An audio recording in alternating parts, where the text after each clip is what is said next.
Hello everyone, बेटा start करेंगे आज मिनरल न्यूट्रिशन एक नया चैप्टर। और आपको अगर मेरी आवाज आ रही है ओके लिखो, फटाफट से स्टार्ट करेंगे।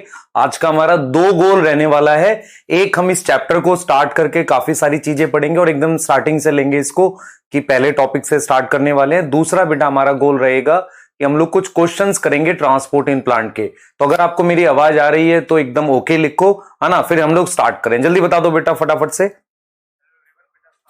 ठीक है, गुड मॉर्निंग सबको। कुछ इंफॉर्मेशन आपके लिए, इस संडे वाले टेस्ट में आपके पास ट्रांसपोर्ट इन प्लांट और मिनरल न्यूट्रिशन आएगा सिलेबस में। आपने उसको तैयार करना है, ठीक है। और हो सकता है मैं ट्रांसपोर्ट इन प्लांट का एक छोटा टेस्ट पहले ले लूं, है ना, वो भी पॉसिबल है। तो वो बिल्कुल पॉसिबिलिटी है। और इस संडे को जो टेस्ट होगा वो होगा ट्रांसपोर्ट इन प्लांट और इस चैप्टर का मिनरल न्यूट्रिशन का। क्लियर है? तो आप मुझे बता दो, अगर आपको आवाज आ रही है तो स्टार्ट कर लेते हैं। ठीक है, सब लोग कैसे हैं भाई, है ना, पढ़ाई कर रहे हैं? कुछ एक सजेशन बेटा, जैसे हम लोग क्या होता है नया चैप्टर स्टार्ट कर रहे हैं। आप में से बहुत सारे बच्चों ने अभी ज्वाइन किया होगा, ऐसे आप में से काफी सारे होंगे जिन्होंने अभी एक दो दिन पहले ज्वाइन किया है। तो कैसे करना है, इस चैप्टर के साथ पढ़ते रहो और पिछला धीरे धीरे रिवाइज करो, है ना। रिवाइज कैसे करना है, रिकॉर्डेड फॉर्म को 2x करके देख लो। एक चीज ये कर सकते हो, यकीन 1.0 में भी रिकॉर्डेड है। अच्छा, समरी लेक्चर बेटा कल अपडेट नहीं हो पाया था, तो वो आज अपडेट तो हो जाएगा। कुछ बच्चों ने यकीन 1.0 में से समरी लेक्चर देख लिया था, वो सेम लेक्चर ही है, क्योंकि समरी तो एक ही होती है ना, उसको अलग रिकॉर्ड नहीं करते, तो वहां से देख लिया था। ठीक है, हाँ, सब गुड है, बढ़िया, ठीक है, क्लियर। तो handwritten notes mineral nutrition के तो आपको मिल गए हैं, ट्रांसपोर्ट के भी आज मिल जाएंगे। आज वाले सेक्शन में आप handwritten notes mineral nutrition के देख लेना, आपको अपडेटेड मिलेंगे। वो बच्चे ने लिखे हुए बेटा, वही नोट्स होते हैं। उसके अलावा मैं खुद से लिखना, अभी मेरे को उसके लिए थोड़ा समय चाहिए। ठीक है, स्टार्ट कर दें। टेस्ट कैसे होगा बेटा, टेस्ट आपका ऑनलाइन होता है, टेस्ट ऐप पर होता है। तो आपका जो बैच है उसमें एक टेस्ट सीरीज नाम से सेक्शन होता है, वहां पर जाकर आपको टेस्ट देना होता है। टेस्ट सीरीज नाम से आपके बैच में एक सेक्शन होगा, वहां पर आप टेस्ट देंगे। ठीक है, सक्षम के क्वेश्चन बेटा बिल्कुल मिलेंगे टेस्ट से पहले, दोनों के, मिनरल न्यूट्रिशन और ट्रांसपोर्ट इन प्लांट के, दोनों के सक्षम के क्वेश्चन मिल जाएंगे आपको। कल सक्षम के क्वेश्चन ट्रांसपोर्ट के मिल जाएंगे। क्लियर है?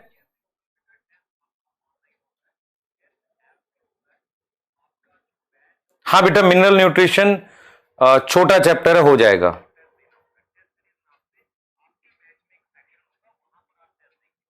ठीक है, क्लियर, स्टार्ट करें। ठीक है, चलिए स्टार्ट कर लेते हैं हमको। और हम लोग स्टार्ट कर रहे हैं बेटा मिनरल न्यूट्रिशन लेक्चर नंबर 1, और बेसिक से पढ़ने वाले हैं। बिल्कुल बहुत ध्यान से सुनना है। क्या आपके पास अपनी पेन, कॉपी, पेंसिल जो भी आपको रखनी है वो रख लो, अपने पास एनसीईआरटी रख लो, और जो जो चीजें मैं बताता चलूंगा वो सुनते हुए चलना है। आप रफ नोट करते हो, जैसे आप करते हो उसको नोट भी करना, आपकी मर्जी है। बाकी आप लेक्चर जो देखते हैं बाद में नोट करते हो वो बाद में कर सकते हैं। तो चलो लेक्चर को स्टार्ट करेंगे फटाफट से। ठीक है, क्लियर, कम फास्टर सर। सर आ गए बेटा ऑलरेडी। ठीक है, रिवीजन कैसे करनी है। अच्छा, मैं एक चीज बताता हूं, आप सबने अगर ट्रांसपोर्ट इन प्लांट पढ़ लिया है तो रिवीजन कैसे करनी है। सबसे पहले आपको क्या करना है बेटा, अपने नोट्स जो आपने बनाए थे या आपने नहीं बनाए, अभी आपके पास पीडीएफ है या अपने एनसीईआरटी में लिखा जो भी है, उसको 2 से 3 बार रिवाइज करना है। उसके बाद क्या करेंगे बेटा, आप जब ये रिवाइज कर लेंगे तो दोबारा से आपने क्या करना है, एक बार एनसीईआरटी पढ़ना है। तो एनसीईआरटी पढ़ने के बाद फिर से नोट्स रिवाइज करना, तो 3-4 रिवीजन करनी है चीजों की। फिर डीपीपीस को फिर से सॉल्व करना है ना, डीपीपीस को एक बार फिर से करके देखना है, उस तरीके से आप मूव करेंगे। क्लियर होगी बात? डीपीपीस को फिर से सॉल्व करके देखना, और एक आपको मैं सक्षम वाला असाइनमेंट दे दूंगा, उसको करना। क्लियर है? ठीक है, क्लियर। अब वीडियोस बेटा बार बार नहीं देखनी होती, समरी लेक्चर देख सकते हो आप। समरी लेक्चर देख लोगे तो आपको क्लियर हो जाएगा। ठीक, चलें स्टार्ट कर रहे हैं, चलिए, बहुत बढ़िया। तो हमने बेटा आपको आगे डिस्कस करना है जो मैं आपको बता रहा हूं। सबसे पहले हम लोग स्टार्ट कर रहे हैं चैप्टर मिनरल न्यूट्रिशन। चैप्टर का नाम क्या है, सबसे पहले बताओ मुझे। चैप्टर का नाम है मिनरल न्यूट्रिशन। ठीक है, तो कहीं ना कहीं हम प्लांट के न्यूट्रिशन की बात करने वाले हैं। तो चैप्टर को स्टार्ट करता हूं। चैप्टर में 2 बड़े पार्ट हैं, मैं आपको बता देता हूं। चैप्टर में 2 बड़े पार्ट हैं। पार्ट 1 में मैं मिनरल के बारे में पढ़ाऊंगा और पार्ट 2 में नाइट्रोजन न्यूट्रिशन के बारे में पढ़ाऊंगा। तो पहले मैं पार्ट 1 कंप्लीट करूंगा और फिर पार्ट 2 कंप्लीट करूंगा। तो जो पार्ट 1 है जिसमें हम मिनरल न्यूट्रिशन के बारे में पढ़ेंगे, अब एकदम चैट रोक दो और मेरी बात बहुत ध्यान से सुनना। आपको मेरी बात बहुत ध्यान से सुननी है, फिर मैं उसको एक्सप्लेन करूंगा। देखो, मैं अगर आपसे पूछूं आप में, मेरे में, प्लांट्स में क्या सिमिलरिटी है, मतलब मॉलिक्यूलर लेवल पे, आप कहोगे सर प्लांट आप में सभी में कार्बोहाइड्रेट होता है, लिपिड होता है, फैट होता है, प्रोटीन होता है, आप ये कहोगे मुझसे। मैं अगर आपसे पूछूं कि आप में, मेरे में, प्लांट में क्या सिमिलरिटी है, तो आप कहोगे सर ये मॉलिक्यूल्स जो है ना, हम सभी किससे बने हुए हैं, कार्बोहाइड्रेट, प्रोटीन, फैट हो गया, और मेरे पास मान लो न्यूक्लिक एसिड हो गया, मेरे पास पानी हो गया, मिनरल्स हो गया, हम सब इस चीज से बने हुए हैं। मैं कहूं ठीक है, 100% ट्रू है। तो हम ये समझते हैं कि ये सारी चीजें हमारे अंदर आती कैसे हैं, हमें कैसे न कैसे इनको बनाना पड़ता है, या इनके लिए रॉ मटेरियल कैसे लाते हैं, ये सब डिस्कशन का इशू रहने वाला है, मतलब डिस्कशन इस पर होने वाला है। तो सबसे पहले आप ये समझे कि हम सब हम सब बने हुए हैं न्यूक्लिक एसिड, प्रोटीन, कार्बोहाइड्रेट, हम लोग बोल सकते हैं लिपिड, इन सब के बने हुए हैं, मिनरल्स और वाटर के, ठीक है। और इन सब को देखकर ये सब का हमारी पूरी बॉडी ऐसा सब कुछ इससे बना हुआ है। हम ये समझते हैं कि इनको बनाने के लिए मुझे किन चीजों की जरूरत है। जैसे मैं अगर बात करता हूं प्लांट की, तो प्लांट को क्या चाहिए, प्लांट को कार्बोहाइड्रेट बनाने के लिए कार्बन चाहिए, हाइड्रोजन चाहिए, ऑक्सीजन चाहिए, ये चीजें चाहिए। तो ये कहां से आती हैं, वो रूट से लेता है, लीफ से लेता है, ये सारी चीजें हम डिस्कस करने वाले हैं इस चैप्टर पे। तो चैप्टर को स्टार्ट करते हैं एक बेसिक इंट्रोडक्शन से स्टार्ट करेंगे फटाफट से। बेटा देखो, हम ये कह रहे हैं कि हर एक लिविंग ऑर्गेनिज्म किसका बना हुआ है, कहीं ना कहीं वो प्रोटीन का बना हुआ है, कहीं ना कहीं वो लिपिड का बना हुआ है, कहीं ना कहीं वो कार्बोहाइड्रेट का बना हुआ है, कहीं ना कहीं उसमें न्यूक्लिक एसिड है जिसे आप डीएनए कहते हो, है ना, जिसे आप क्या कहते हो, डीएनए कहते हो। इसके साथ आपके पास मिनरल्स हैं और इसके साथ आपके पास पानी है।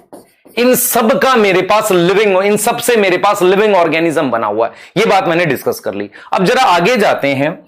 इन सबको बनाने के लिए, मान लो मैं कहता हूं आपसे, सिंपल सा लॉजिक है बेटा, इन सबको बनाने के लिए मैं कहां से चीजें लाऊंगा, मतलब अगर मुझे ये सारी चीजें बनानी है, इसके लिए मुझे क्या चाहिए, कार्बन चाहिए, हाइड्रोजन चाहिए, ऑक्सीजन चाहिए, नाइट्रोजन चाहिए, फास्फोरस, सल्फर, मान लो और भी चीजें चाहिए, इन सब की जरूरत पड़ती है। तो ये चैप्टर कहीं ना कहीं इन बातों से आपसे डील करने वाला है कि आप ये चीजें कहां से लाओगे, क्या सोर्स रहने वाला है। तो हम इस चैप्टर में बात करेंगे जिसका नाम मिनरल न्यूट्रिशन है। तो सबसे पहले मैं आपको दो तरह के न्यूट्रिशन के बारे में बताने वाला हूं। एक न्यूट्रिशन होता है ऑर्गेनिक और एक होता है इनऑर्गेनिक न्यूट्रिशन। इसको जरा समझने की कोशिश करना। देखो मेरी बात सुनो ध्यान से।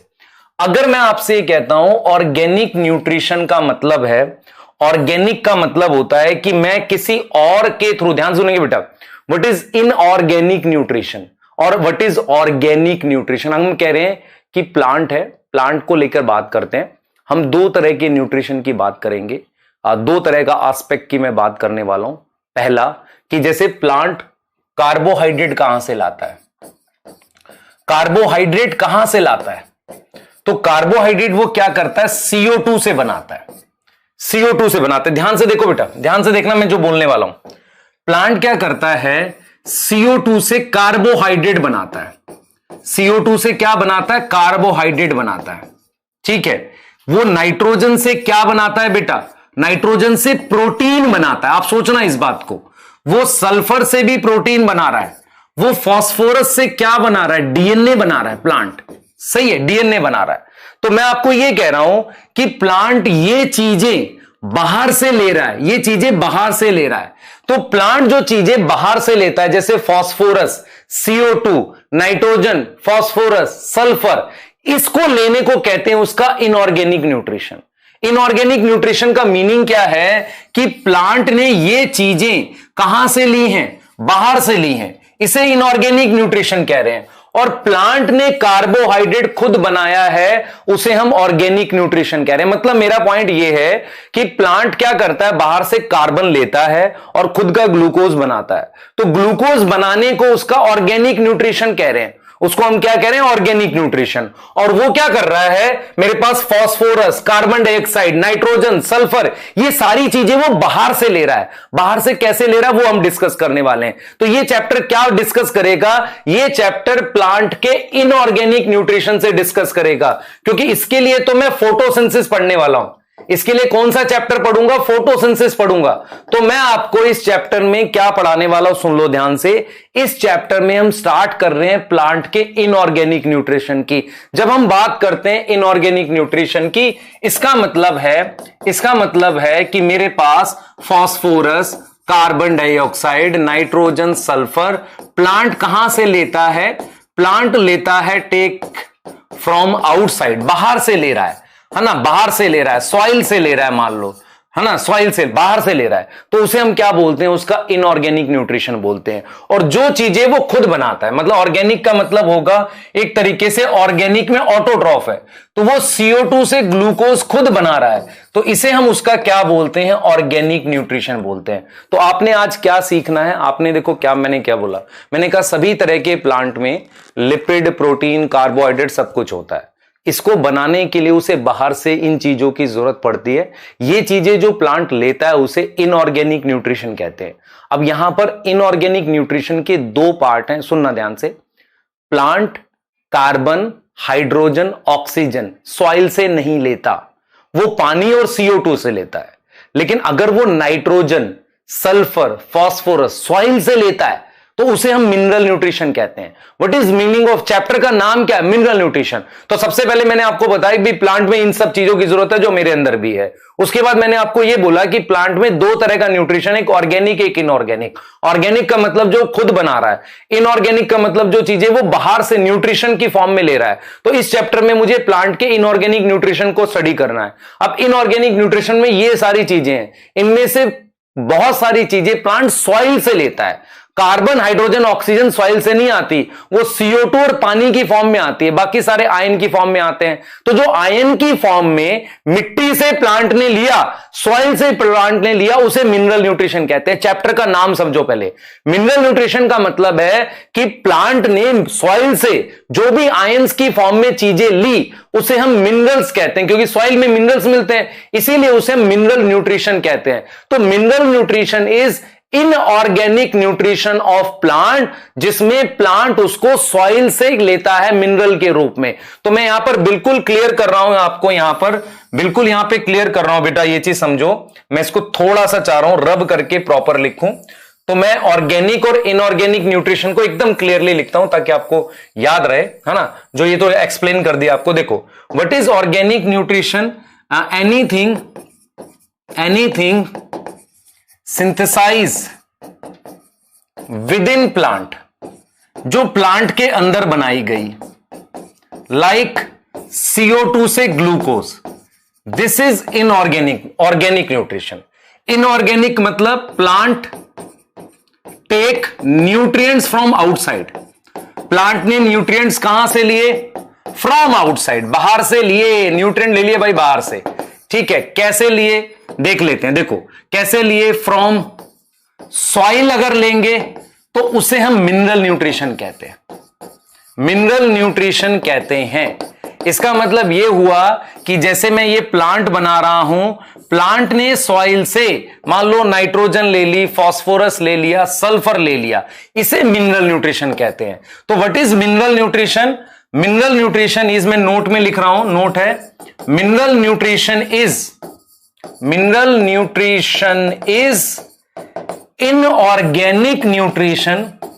inorganic nutrition of plant where plant uptake minerals from soil in inorganic form। Inorganic का मतलब होता है प्लांट कभी भी अमीनो एसिड नहीं लेगा, प्लांट हमेशा नाइट्रोजन की इनऑर्गेनिक फॉर्म लेगा, हमेशा याद रखना। इसीलिए हम क्या करते हैं, मिनरल न्यूट्रिशन को इनऑर्गेनिक न्यूट्रिशन बोलते हैं, क्योंकि प्लांट कभी भी अमीनो एसिड ले ही नहीं सकता। प्लांट हमेशा क्या लेगा बेटा, नाइट्रोजन की नाइट्रेट और अमोनियम फॉर्म लेगा। क्या आपको समझ आ गया? क्लियर? क्लियर है? हाँ, इनऑर्गेनिक वो होगा जो प्लांट बाहर से लेगा, ऑर्गेनिक अपने अंदर बनाएगा। तो इनऑर्गेनिक मान लो मैं कहता हूं, जैसे मैं कहता हूं what is amino acid, amino acid is organic, लेकिन प्लांट बाहर से क्या अमीनो एसिड ले सकता? कभी भी नहीं ले सकता। प्लांट हमेशा अमीनो एसिड खुद बनाएगा। तो इसका मतलब क्या हुआ? वो नाइट्रोजन के अमोनिया NH4+ NO3- NO2- लेगा, तो उसे हम इनऑर्गेनिक न्यूट्रिशन कहते हैं। और अगर वो सॉइल से लेगा तो मिनरल न्यूट्रिशन बोल देंगे। क्लियर है भाई? चैप्टर का नाम क्लियर है? चैप्टर का नाम है mineral nutrition. Plant inorganic form में जो भी चीजें मिट्टी से लेता है उसे हम क्या बोलते हैं? मिनरल। इसलिए उस न्यूट्रिशन को क्या बोलेंगे? Mineral nutrition. क्लियर है? हाँ, स्क्रीन पूरी दिख रही है यार, ऐसे मत बोल बेटा, ऐसे मत बोल, स्क्रीन पूरी नहीं दिख रही। ठीक है, तो हम यहां पर बिल्कुल क्लियर है बेटा, हम बिल्कुल क्लियर है कि प्लांट में ऑर्गेनिक न्यूट्रिशन क्या है। अगर प्लांट में CO2 गई और उससे मेरे पास ग्लूकोज बना, दैट इज ऑर्गेनिक न्यूट्रिशन। ठीक है, लेकिन प्लांट में ये चीजें बाहर से गई हैं। कौन गया बाहर से? NH4+ गया, NO2- गया, NO3- गया। ठीक है, ये चीजें बाहर से गई। क्लियर है? ये चीजें बाहर से गई। तो आपको क्लियर होना चाहिए कि जो CO2 बाहर से गया उससे ग्लूकोज बना लिया, NH4+, NO2- NO3- वो गया बाहर से अंदर। ठीक है, इसे इनऑर्गेनिक न्यूट्रिशन कह रहे हैं। तो organic is CO2 to glucose. What is inorganic? Inorganic means nitrogen, sulphur, phosphorus, ये सारे। अच्छा, ये इनऑर्गेनिक टेकन फ्रॉम रूट। और इनऑर्गेनिक न्यूट्रिएंट्स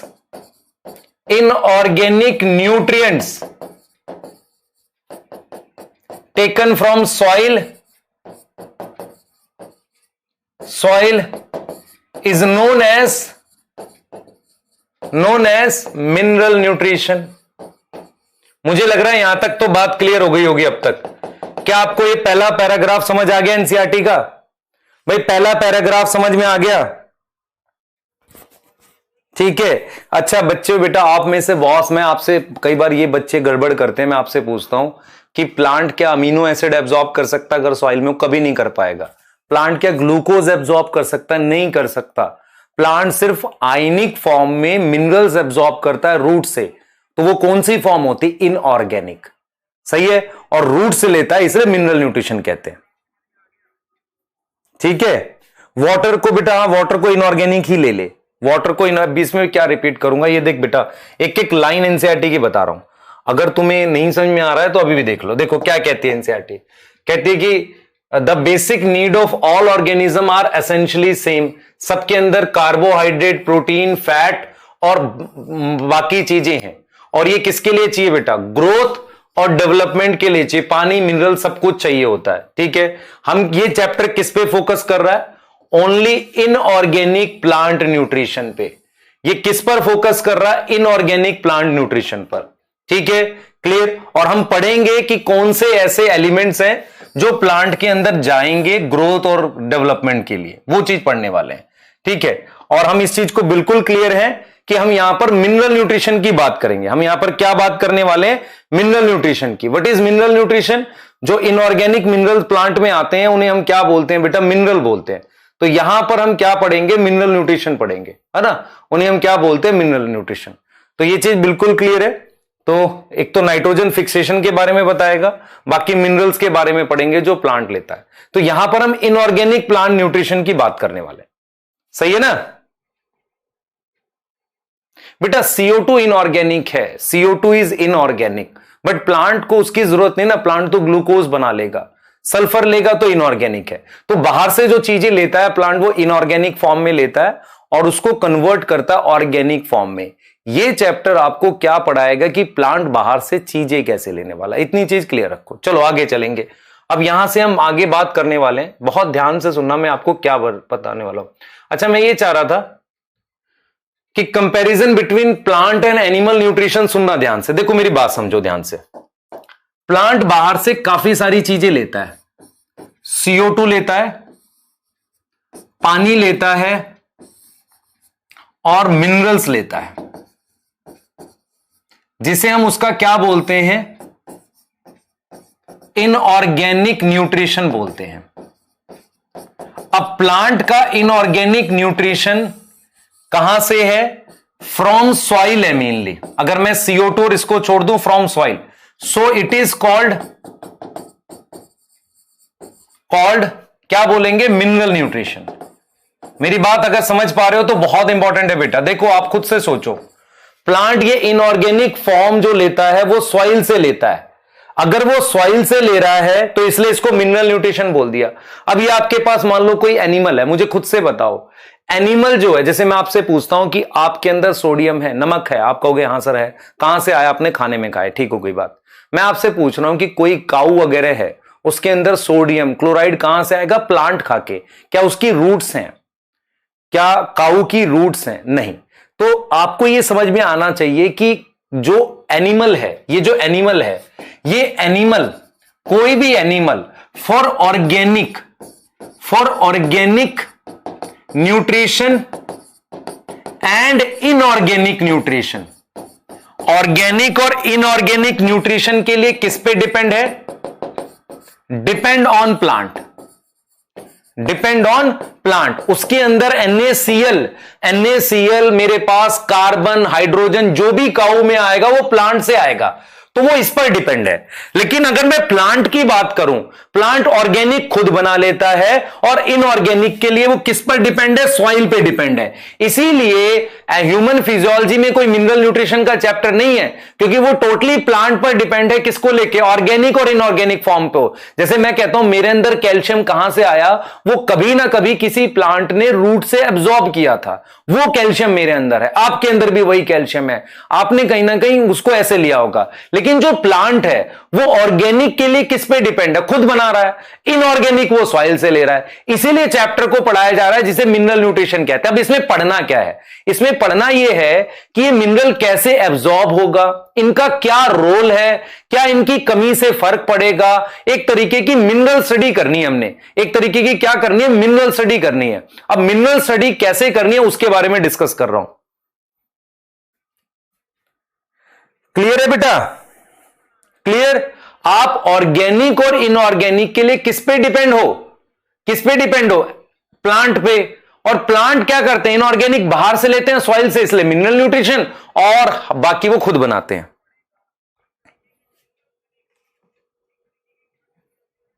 बेटा ऑक्सीजन ऑर्गेनिक कैसे गधे जैसी बात कर रहा है, कौन है ये ऑक्सीजन ऑर्गेनिक वाला, उसको क्यों नहीं समझ में आ रहा। ऑक्सीजन बनाती है तुम भाई, प्लांट हो तुम, ठीक है। और प्लांट ने ऑक्सीजन बाई प्रोडक्ट बनाया, उसने ऑक्सीजन बनाया थोड़ी है यार, ग्लूकोज बनाते हैं वो ऑर्गेनिक है, दैट इज बाई प्रोडक्ट, है ना। ऑक्सीजन ऑर्गेनिक नहीं है।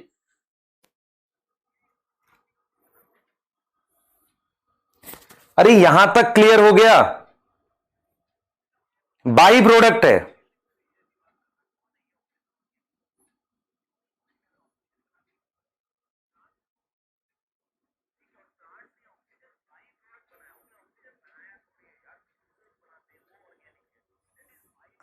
भाई साहब सिंपल लॉजिक है बेटा जो आपको बताए, आप खुद से अपने अंदर ध्यान से समझना। आपके अंदर कोई भी चीज प्लांट के थ्रू आती है, ठीक है। आपके अंदर जो कार्बन है वो कभी ना कभी किसी प्लांट ने फिक्स करी थी। अपने दिमाग में आज ये बात सोचना ध्यान से, ठंडे दिमाग से, इसलिए वेस्ट मत करो। आगे आ जाओ भाई, नेक्स्ट आओ जल्दी से। अब मैं पूछ रहा हूं why plant nutrition is known as mineral nutrition, because plant nutrition को मिनरल न्यूट्रिशन क्यों कह रहे हैं, आंसर दो इसका। अब तो आंसर आ गया होगा आपको, प्लांट न्यूट्रिशन को मिनरल न्यूट्रिशन क्यों कह रहे हैं, because most of the nutrients plant Uptake from soil से लेगा, इसलिए उसको मिनरल न्यूट्रिशन कहते हैं। अब आओ मैं आपको क्या पढ़ाने जा रहा हूं, सुन लो ध्यान से। अब मैं आपको क्या पढ़ाने जा रहा हूं, मिनरल स्टडी करते हैं।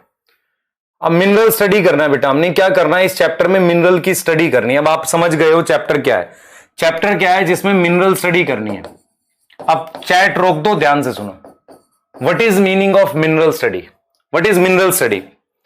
आप मिनरल्स के बारे में पढ़ने जा रहे हो। आप क्या पढ़ना चाह रहे हो? आप ये पढ़ना, मिनरल स्टडी का मतलब क्या है कि इसमें आप क्या कर रहे हो? We want to study about inorganic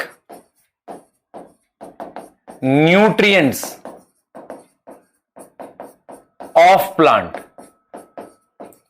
we want to study about inorganic nutrients of plant, है ना। हम इनऑर्गेनिक न्यूट्रिएंट्स ऑफ प्लांट के बारे में पढ़ना चाह रहे हैं, ठीक है। क्या पढ़ना चाह रहे हो? क्या पढ़ना चाह रहे हो बेटा? पढ़ना तो चाह रहे हो व्हाट टू स्टडी। क्या पढ़ना चाह रहे हो? आप ये पढ़ना चाह रहे हो कि हाउ दे गेट एब्जॉर्ब, वो कैसे एब्जॉर्ब होंगे, ये पढ़ना चाह रहे हो आप। यही तो पढ़ोगे कि भाई मिनरल कैसे अंदर जाएगा। दूसरा, उनका रोल क्या है। तीसरा, उनकी डेफिशिएंसी सिम्टम्स क्या है, उनकी कमी होने से क्या सिम्टम्स होंगे, आप यही तो पढ़ोगे। और उनका अमाउंट पढ़ सकते हो कि कितने अमाउंट में रिक्वायर है, अमाउंट पढ़ सकते हो। तो ये सारी आप मिनरल स्टडी में पढ़ना चाह रहे हो। अब मेरी बात सुनो, ये सब आप पढ़ना चाह रहे हो। अब पढ़ोगे कैसे, कोई चीज कैसे स्टडी करोगे आप वहीं पे जाकर। तो आप क्या करो, मान लो ये आपके पास सॉइल है, ये आपके पास क्या है, सॉइल। सॉइल के अंदर ये प्लांट है, सॉइल के अंदर बेटा ये प्लांट है आपके पास। ध्यान से सुनो, ये प्लांट है, ये इसकी रूट्स हैं। अब मैं क्या कर रहा हूं, मैं चाह रहा हूं कि मिनरल की स्टडी सॉइल में करूं, क्योंकि सॉइल में ही होते हैं मिनरल।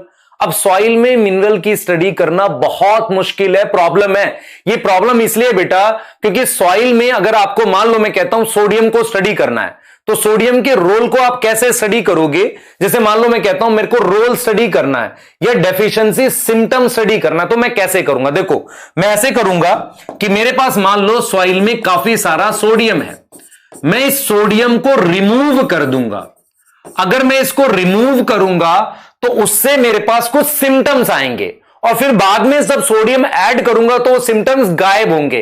तो ऐसे में रिलेट करूंगा कि सोडियम ये काम करता होगा। अगर मुझे सोडियम का रोल पढ़ना है, मैं आपसे पूछूं कि मैं आपसे कह रहा हूं कि इस पेन का रोल क्या है, लिख रहा हूं, अगर पेन हटा दो तो लिखना बंद हो जाएगा ना। ऐसे ही क्या करो, सोडियम है, सोडियम को मिट्टी से हटा दो और उसका जो इफेक्ट आएगा वही उसका रोल होगा। आपको समझ आ रही है? उसी से हम रोल रिलेट करेंगे। तो मिनरल की स्टडी हम सॉइल में करना चाह रहे हैं, पर प्रॉब्लम यह है कि सॉइल में मिनरल की स्टडी नहीं की जा सकती। उसके कुछ रीजन है। पहला, आप किसी भी मिट्टी में से 100% किसी आयन को रिमूव करो, ऐसा पॉसिबल नहीं है, ऐसा होता नहीं है, आप हटा ही नहीं सकते 100%। दूसरा रीजन ये है कि मान लो आपने सॉइल सोडियम जो है ना, सोडियम को हटा रहे हो, पर हो सकता है रूट में कोई दूसरा बैक्टीरिया हो जिससे इंफेक्शन चल रहा है और आप कह दो ये सोडियम की वजह से हो गया। तो सॉइल में मिनरल स्टडी हम करना तो चाहते हैं, लेकिन सॉइल में मिनरल स्टडी हो नहीं सकती। सॉइल में क्यों नहीं हो सकती मिनरल स्टडी? क्योंकि मुश्किल है बेटा, क्योंकि 100% किसी मिनरल को हटा नहीं सकते। तो मैं इस चीज को लिख रहा हूं कि why it is difficult to study mineral in soil, to study mineral in soil। क्यों ये मुश्किल है कि मिनरल को मैं सॉइल में पढ़ूं? समझ लो ध्यान से, why it is difficult to study mineral in soil। पहला रीजन क्या लिख रहा हूं, it is not possible to remove any mineral 100%। ऐसा पॉसिबल नहीं है कि आप किसी मिनरल को 100% रिमूव कर सको। दूसरा क्या होगा, maybe some bacteria fungi already present in soil. उससे क्या होगा, उससे ये होगा कि हमें कंफ्यूज हो जाएंगे हम कि वो सिम्टम उस बैक्टीरिया की वजह से आ रहा है कि सोडियम की वजह से आ रहा है। तो इसीलिए मिनरल स्टडी को हम सॉइल में नहीं कर सकते। इसके लिए हमने एक अलग मेथड, बेटा साइंटिस्ट काफी कोशिश कर रहे थे कि मिनरल्स को कैसे पढ़ा जाए, तो उन्होंने क्या किया, एक अलग मेथड मतलब इवॉल्व किया और उसका नाम हाइड्रोपोनिक है। उन्होंने कहा कि क्यों ना प्लांट को मिट्टी में ग्रो ना करके किसी ऐसे पानी में ग्रो किया जाए जहां पर सारे न्यूट्रिएंट्स डाल दिए जाएं और उस प्लांट को ग्रो करके मैच्योरिटी तक ग्रो किया जाए। मैच्योरिटी तक मतलब उसमें फ्लावर भी आ जाए, तब तक ग्रो किया जाए और फिर वहां पर मिनरल्स को बदल कर देखा जाए उसका क्या इंपैक्ट आ रहा है। तो आपको ये क्लियर होना चाहिए। हम इस चैप्टर में प्लांट के इनऑर्गेनिक न्यूट्रिशन की स्टडी करने वाले हैं, जिसमें हम हर एक मिनरल के रोल के बारे में, वो कैसे एब्जॉर्ब होता है, उसकी क्या डेफिशिएंसी सिम्टम है, ये सब पढ़ेंगे। इसको हम मिनरल स्टडी कहते हैं। मिनरल स्टडी सॉइल में कर पाना बहुत मुश्किल था, क्योंकि सॉइल में कोई भी मिनरल को हटा पाना आसान नहीं होता। दूसरा, हमने ये बोला कि हो सकता है कि आप बाय मिस्टेक ये समझ लो कि ये मिनरल किसी की वजह से ऐसे आ गया, तो ये तो और मुश्किल काम हो गया। इस वजह से हमने एक मेथड इवॉल्व किया। हमने नहीं, 1860 में एक जर्मन बॉटनिस्ट थे। मैं एक चीज रिपीट करता हूं बेटा, अब आपको नेशनैलिटी भी याद करनी पड़ेगी। रीजन है, एक साल क्वेश्चन आया था आरसी पनेट ब्रिटिश थे कि नहीं थे, तो आरसी पनेट ब्रिटिश साइंटिस्ट थे। तो हमारे पास एक जर्मन बॉटनिस्ट थे जिनका नाम था वॉन सैक। उन्होंने एक मेथड डेवलप किया कि बिना मिट्टी के हम प्लांट को ग्रो कर सकते हैं, उसे हाइड्रोपोनिक कहते हैं। क्या यहां तक आपको समझ आ गई? अब हम हाइड्रोपोनिक के बारे में जा रहे हैं। क्या यहां तक समझ में आ गई है बेटा? हाँ, क्लियर है? क्या यहां तक समझ में आ रही? देखो टॉपिक जब हम देखो होता क्या है, एक मेजर प्रॉब्लम होती है बच्चों के साथ, उनको समझ नहीं आता ये पढ़ क्यों रहे हैं चैप्टर, या हमारा ये इसका बेसिक क्या। बेसिक मैं पढ़ाता हूं थोड़ी देर तक, ताकि आपको ये समझ में आ जाए चैप्टर में पढ़ना क्या है। क्लियर है? यहां तक क्लियर हो गया सारा? बताओ।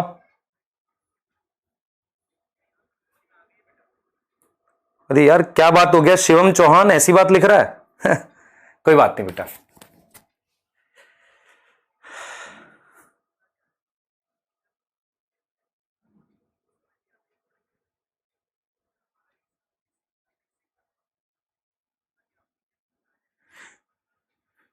ठीक है,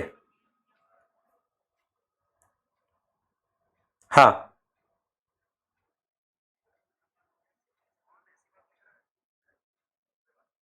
चलो यहां तक आपको समझ आ गया, आगे पढ़ेंगे।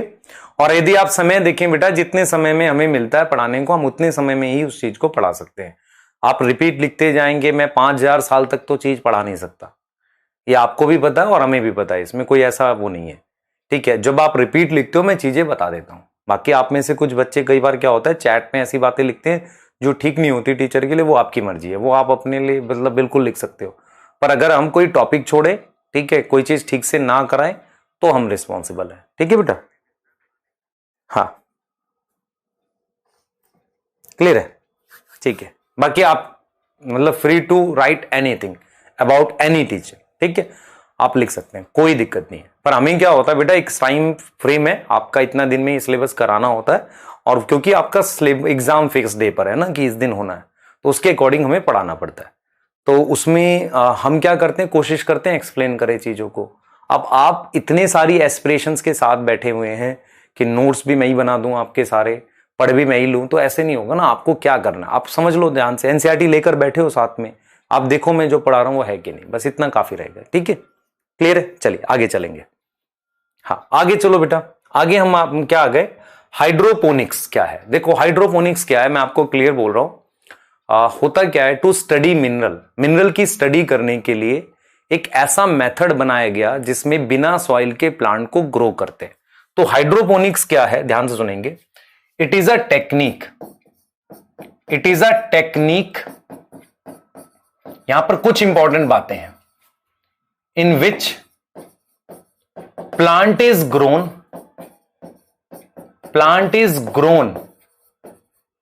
इन डिफाइंड न्यूट्रिएंट सॉल्यूशन। ये देख रहे हो, डिफाइंड न्यूट्रिएंट सॉल्यूशन, मुझे पता है कौन सा मिनरल है उसमें।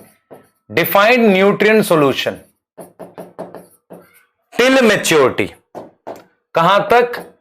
Till maturity. अब ये मैच्योरिटी वर्ड का क्या, ये 2 पॉइंट इंपॉर्टेंट है बेटा इसमें क्या है, इसमें 2 पॉइंट इंपॉर्टेंट है। पहला पॉइंट है कि मेरे पास वो न्यूट्रिएंट सॉल्यूशन डिफाइंड है।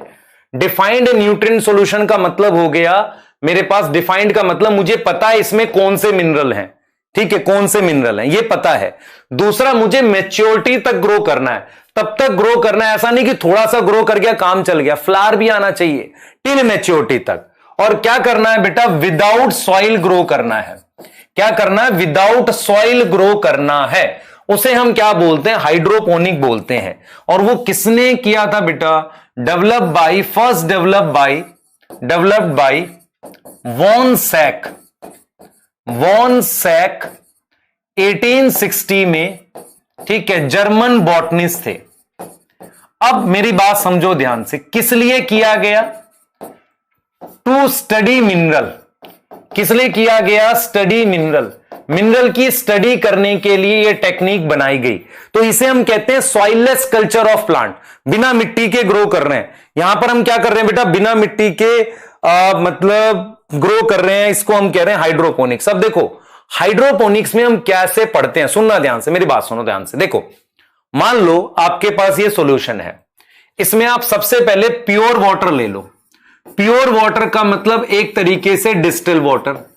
मान लो आपने ये सोडियम ले लिया, आपने Cl ले लिया, आपने ये पोटेशियम ले लिया, ये आपने मान लो बाइकार्बोनेट ले लिया, ये कुछ मिनरल डाल दिए, और भी होंगे बहुत सारे होंगे, ये आपने कुछ मिनरल डाल दिए।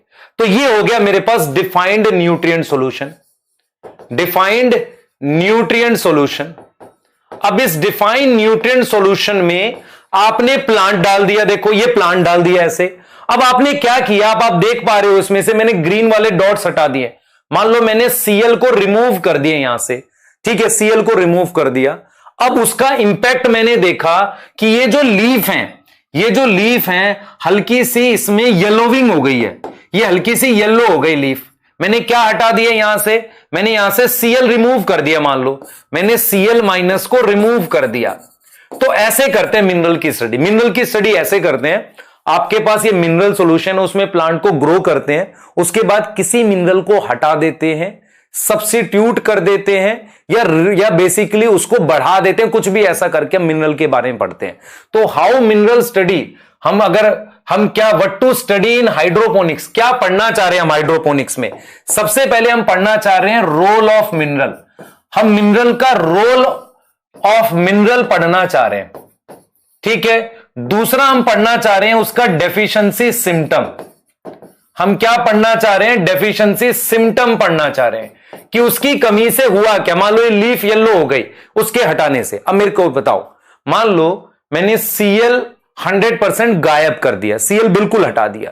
अब मैं Cl ऐड कर रहा हूं, मैंने 1 ग्राम डाला, कोई फर्क नहीं पड़ा, 2 ग्राम डाला, 3 ग्राम डाला, तो कितनी कंसंट्रेशन में ये डिफरेंस, ये डेफिशिएंसी सिम्टम हट गया।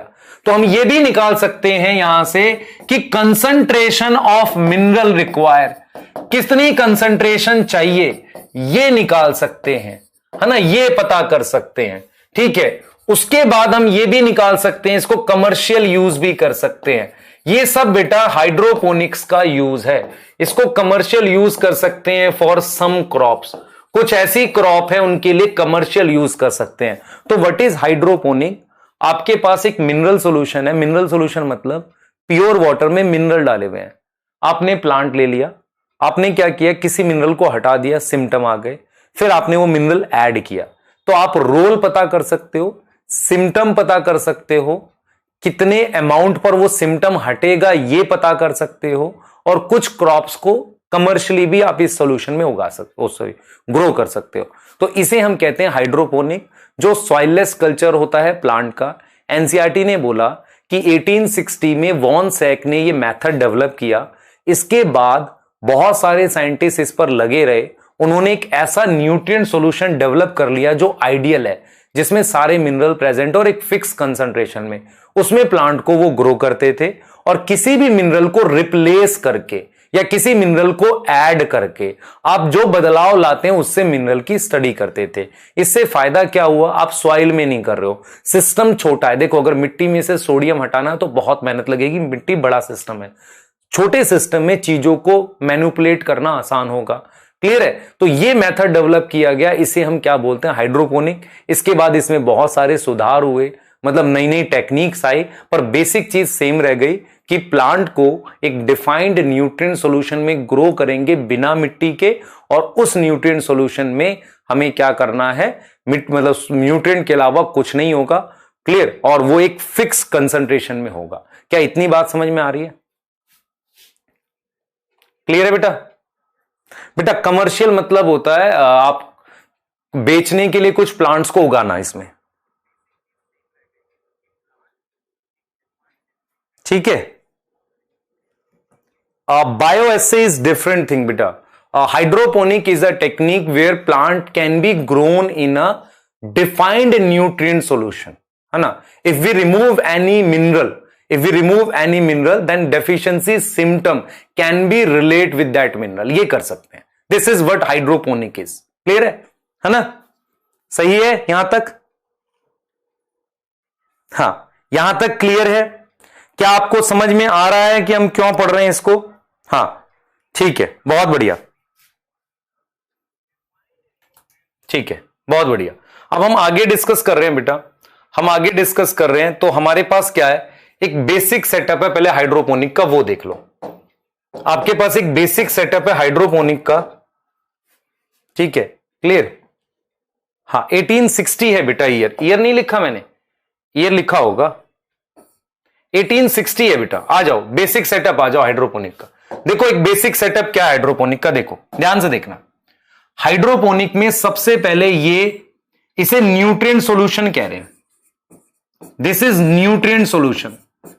इस न्यूट्रिएंट सॉल्यूशन में क्या होगा, पानी होगा प्लस मिनरल्स होंगे जो आयनिक फॉर्म में है, आयनिक फॉर्म में, ठीक है। ये चीज समझ में आ गई। ये मेरे पास एक ट्यूब है बेटा, इसमें से एयर जा रही है, ये ट्यूब है जिसे एरेटिंग ट्यूब कह रहे हैं। अब आप में से लास्ट चैप्टर को यहां रिलेट करते हैं। क्या आपने लास्ट चैप्टर में पढ़ा है कि मिनरल एब्जॉर्ब करने के लिए एटीपी की जरूरत है, और एटीपी के लिए मुझे क्या चाहिए, ऑक्सीजन चाहिए। तो एरेटिंग ट्यूब से मुझे ऑक्सीजन एंटर करेगी ताकि रूट रेस्पायर कर सके। रूट में क्या हो, रेस्पिरेशन हो। रूट की रेस्पिरेशन के लिए मुझे ऑक्सीजन बबल करनी पड़ेगी, क्योंकि रूट ऑक्सीजन खा जाएंगे। उसके अलावा मेरे पास ये बेटा, ये जो है यहां से न्यूट्रिएंट की सप्लाई कर रहे हैं। यहां से क्या कर रहे हैं, न्यूट्रिएंट की सप्लाई। क्योंकि आपको एक चीज और समझनी है कि सॉइल काफी बड़ा सिस्टम होता है। न्यूट्रिएंट की सप्लाई कर रहा हूं मैं यहां से, तो मैं ये लिख रहा हूं कि soil is a very big system, very big system. उसमें मिनरल इतनी आसानी से कम नहीं होता, ठीक है, मिनरल उतनी आसानी से कम नहीं होता। मैं यहां पर न्यूट्रिएंट की सप्लाई कर रहा हूं, न्यूट्रिएंट की सप्लाई कर रहा हूं, तो मैं ये कह रहा हूं, देखो ध्यान से बेटा, soil is a very big system. Soil एक बहुत बड़ा सिस्टम होता है, तो उसमें न्यूट्रिएंट की सप्लाई की जरूरत नहीं होती डेली। बट क्या होता है कि न्यूट्रिएंट की सप्लाई रिक्वायर इन हाइड्रोपोनिक्स, रेगुलर सप्लाई चाहिए। क्यों चाहिए रेगुलर सप्लाई? क्योंकि मिनरल यूज हो जाएंगे ना, है ना, क्योंकि मिनरल क्या हो जाएंगे, डेफिशिएंट हो जाते हैं जल्दी से। उसको सप्लाई देते रहना है, सॉइल में जरूरत नहीं होती। अच्छा, सॉइल में क्या देने की जरूरत होती है जो जल्दी से कम हो, जैसे नाइट्रोजन। नाइट्रोजन प्लांट ज्यादा यूज करता है, इसलिए यूरिया डालते हैं। तो ये चीज एक बेसिक सेटअप हो गया। देखो बेसिक सेटअप क्या है, आपको दिख रहा है यहां पर बेटा, प्लांट है, देखो ये प्लांट है, इसकी ये रूट्स है यहां पर, ठीक है, रूट्स है पानी में। यहां से मैं सप्लाई कर रहा हूं न्यूट्रिएंट की लगातार, और मैंने प्लांट को ये सपोर्ट लगा रखा है। उसके बाद मेरे पास क्या है, मैं यहां से एयर डाल रहा हूं। आप अगर देखो यहां से मेरे पास ऑक्सीजन के बबल डाल रहे होंगे यहां से, ताकि यहां पर ऑक्सीजन मिलती रहे। ये बेसिक सेटअप है एक हाइड्रोपोनिक का। क्लियर हो गई बात? क्लियर? अच्छा, एरोपोनिक्स वगैरह सब बताऊंगा, पर अभी पहले बेसिक सेटअप की बात करो। अच्छा, जब हमने ये सेटअप पढ़ लिया, ध्यान से सुनो, जब मैंने ये सेटअप पढ़ लिया तो मुझे एक और सेटअप आया याद, जो कमर्शियल सेटअप है। वो तो एक्सपेरिमेंटल सेटअप था। कमर्शियल सेटअप देखो क्या होता है, ध्यान से देखना बेटा। कमर्शियल सेटअप कुछ इस तरीके का होता है। कमर्शियल सेटअप कुछ इस तरीके का होता है बेटा, ध्यान देना, आपको समझ आ जाएगी 1 मिनट में। ध्यान से देखना बेटा, कमर्शियल सेटअप कुछ इस तरीके का होता है हमारे पास।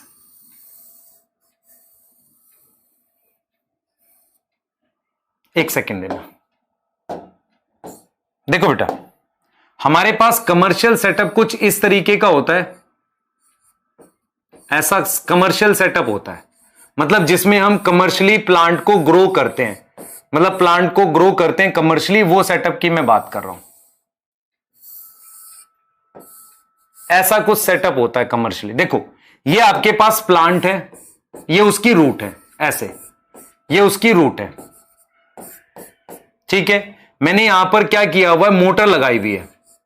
वो मोटर क्या कर रही है, सॉल्यूशन को यहां डाल रही है। यहां पर देखो वो मोटर क्या कर रही है, इस पानी के सॉल्यूशन को, इस सॉल्यूशन को यहां डाल देती है ऐसे, और वो सॉल्यूशन इस तरीके से रूट को वॉश करता हुआ यहां से वापसी आ जाता है ऐसे।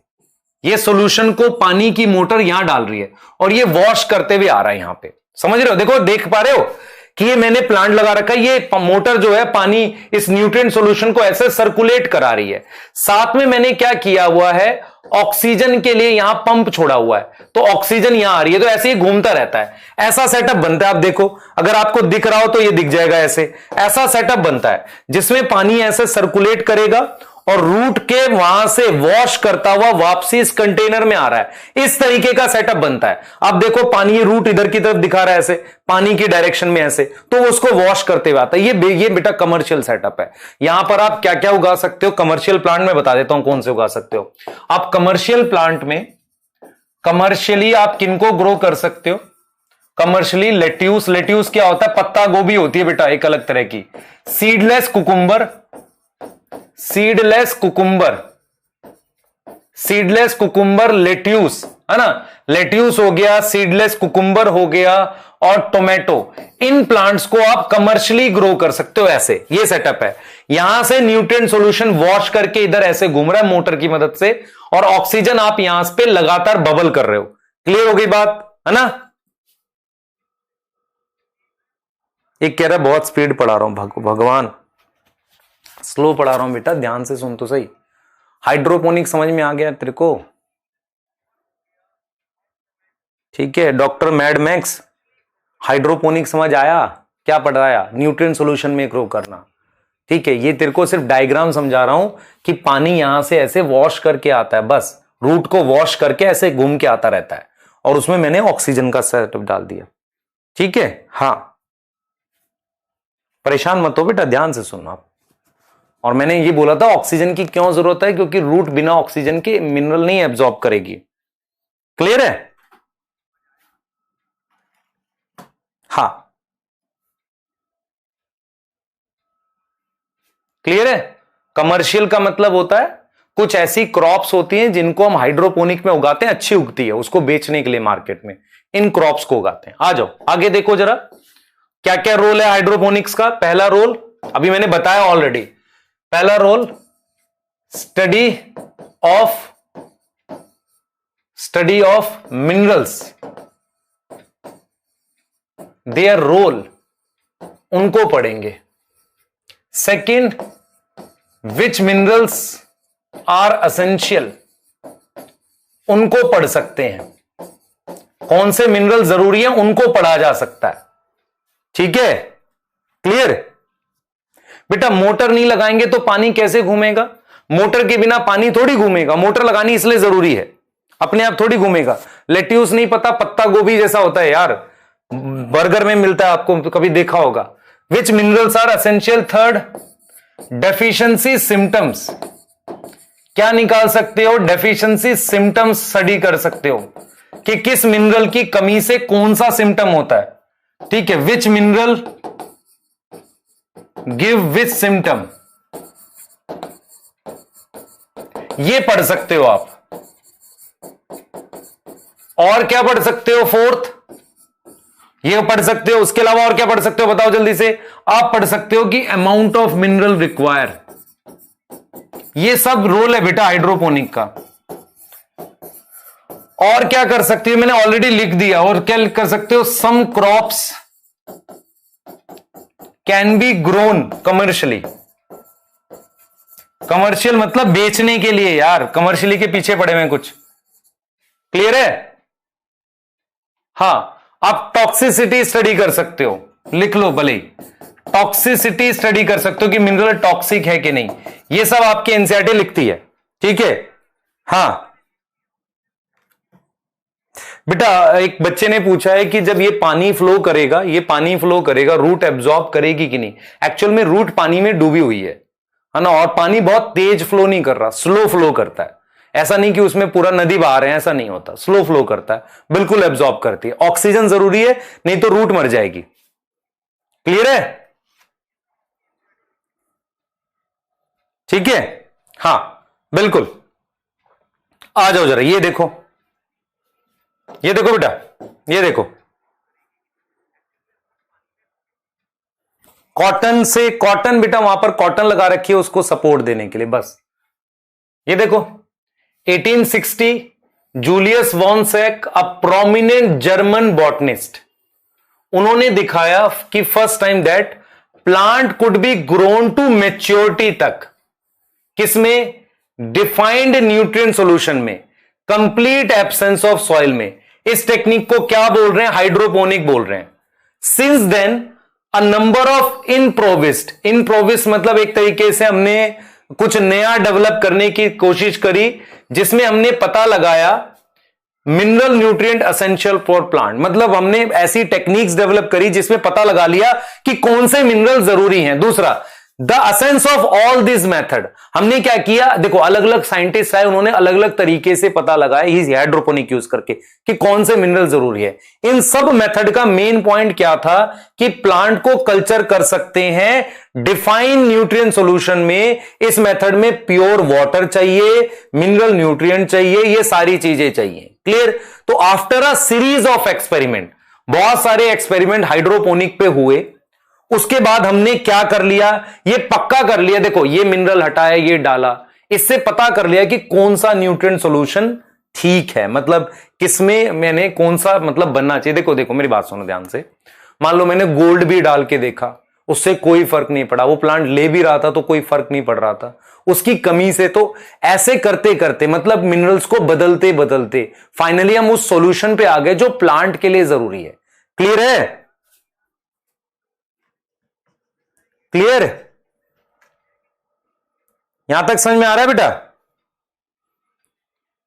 क्लियर बेटा? एक्वापोनिक्स नहीं होता है, एरोपोनिक्स होता है। एरोपोनिक्स का मतलब होता है रूट पे स्प्रे मारते हैं एयर में, है ना, वो चीज होती है। क्लियर? अब देख लो ध्यान से। उसके बाद देखो, उसके बाद कह रहा है कि धीरे धीरे हमने क्या हुआ, हम ऐसे सॉल्यूशन पर आ गए जो जरूरी है, और उसमें हमने मिनरल्स को ऐड किया, हटाया अलग अलग कंसंट्रेशन में। उससे हमने क्या किया, ये पता लगा लिया कि कौन से मिनरल जरूरी है। By this method essential elements को आइडेंटिफाई किया, कुछ मिनरल्स हटाए, कुछ लगाए, उससे फाइनली मैंने वो सॉल्यूशन बना लिया जिसमें सारे एसेंशियल थे। And their deficiency symptom discover, और उसके साथ साथ मैंने उनकी डेफिशिएंसी सिम्टम भी डिस्कवर कर लिए। Hydroponics can be successfully employed as a technique for commercial production of vegetable such as seedless cucumber, tomato और लेट्यूस, इनको कमर्शियली भी ग्रो करते हैं। It is emphasise that nutrient solution must be adequately aerated, मुझे oxygen डालनी है ताकि optimum growth हो।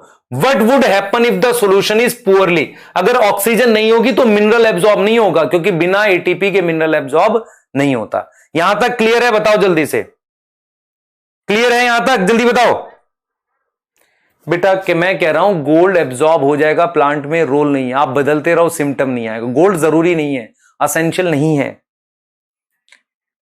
अरे यार कैपो, एक समझदार बच्चा पूछ रहा है सीडलेस कुकुम्बर ही क्यों? भाई तेरी मर्जी, सीड वाला उगा ले कुकुम्बर। मैं क्या कह रहा हूं, वो पौधे उगाते हैं, इसमें आम का पेड़ लगाओगे, टेस्ट ट्यूब के अंदर आम का पेड़ लग जाएगा, ट्री नहीं लगा सकते। छोटे प्लांट्स लगते हैं जिनकी क्रॉप को कंट्रोल कर सकते हैं, जिन्हें ग्रीन हाउस में लगाते हैं, वो प्लांट लगा सकते हैं। ठीक है? यहां तक क्लियर हो गया? अब मैं जो रिपीट कर रहा हूं उसको सुन लो ध्यान से। अभी तक हमने सिर्फ ये पढ़ा है कि प्लांट के अंदर हम इनऑर्गेनिक न्यूट्रिशन स्टडी कर रहे हैं, वो सॉइल से लेता है, इसलिए मिनरल न्यूट्रिशन पढ़ रहे हैं। मिनरल न्यूट्रिशन सॉइल में नहीं पढ़ सकते थे, इसलिए एक टेक्निक यूज करी हाइड्रोपोनिक, जिसमें हमने चीजों को, मिनरल्स को बदल बदल के एक न्यूट्रिएंट सॉल्यूशन बनाया, और उस न्यूट्रिएंट सॉल्यूशन में रोल पढ़ना है मिनरल का, सिम्टम पढ़ने हैं, कौन से मिनरल चाहिए वो पढ़ने हैं, कितने अमाउंट में चाहिए वो पढ़ना है, और कमर्शियली भी हम यूज कर सकते हैं। ये सारी चीज हुई है। अब आगे जाएंगे और हम बात करने वाले हैं कि एसेंशियल मिनरल क्या होता है। ठीक है? यहां तक क्लियर है बेटा?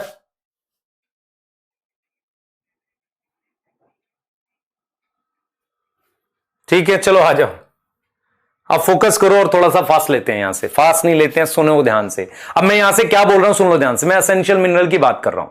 मैं आपको एक डाटा बताता हूं, सुनो। देखो एनसीईआरटी ने क्या बोला है, एनसीईआरटी ने क्या बोला है, सुनना ध्यान से बेटा। एनसीईआरटी ने क्या बोला है, एनसीईआरटी कहती है देखो ये प्लांट है,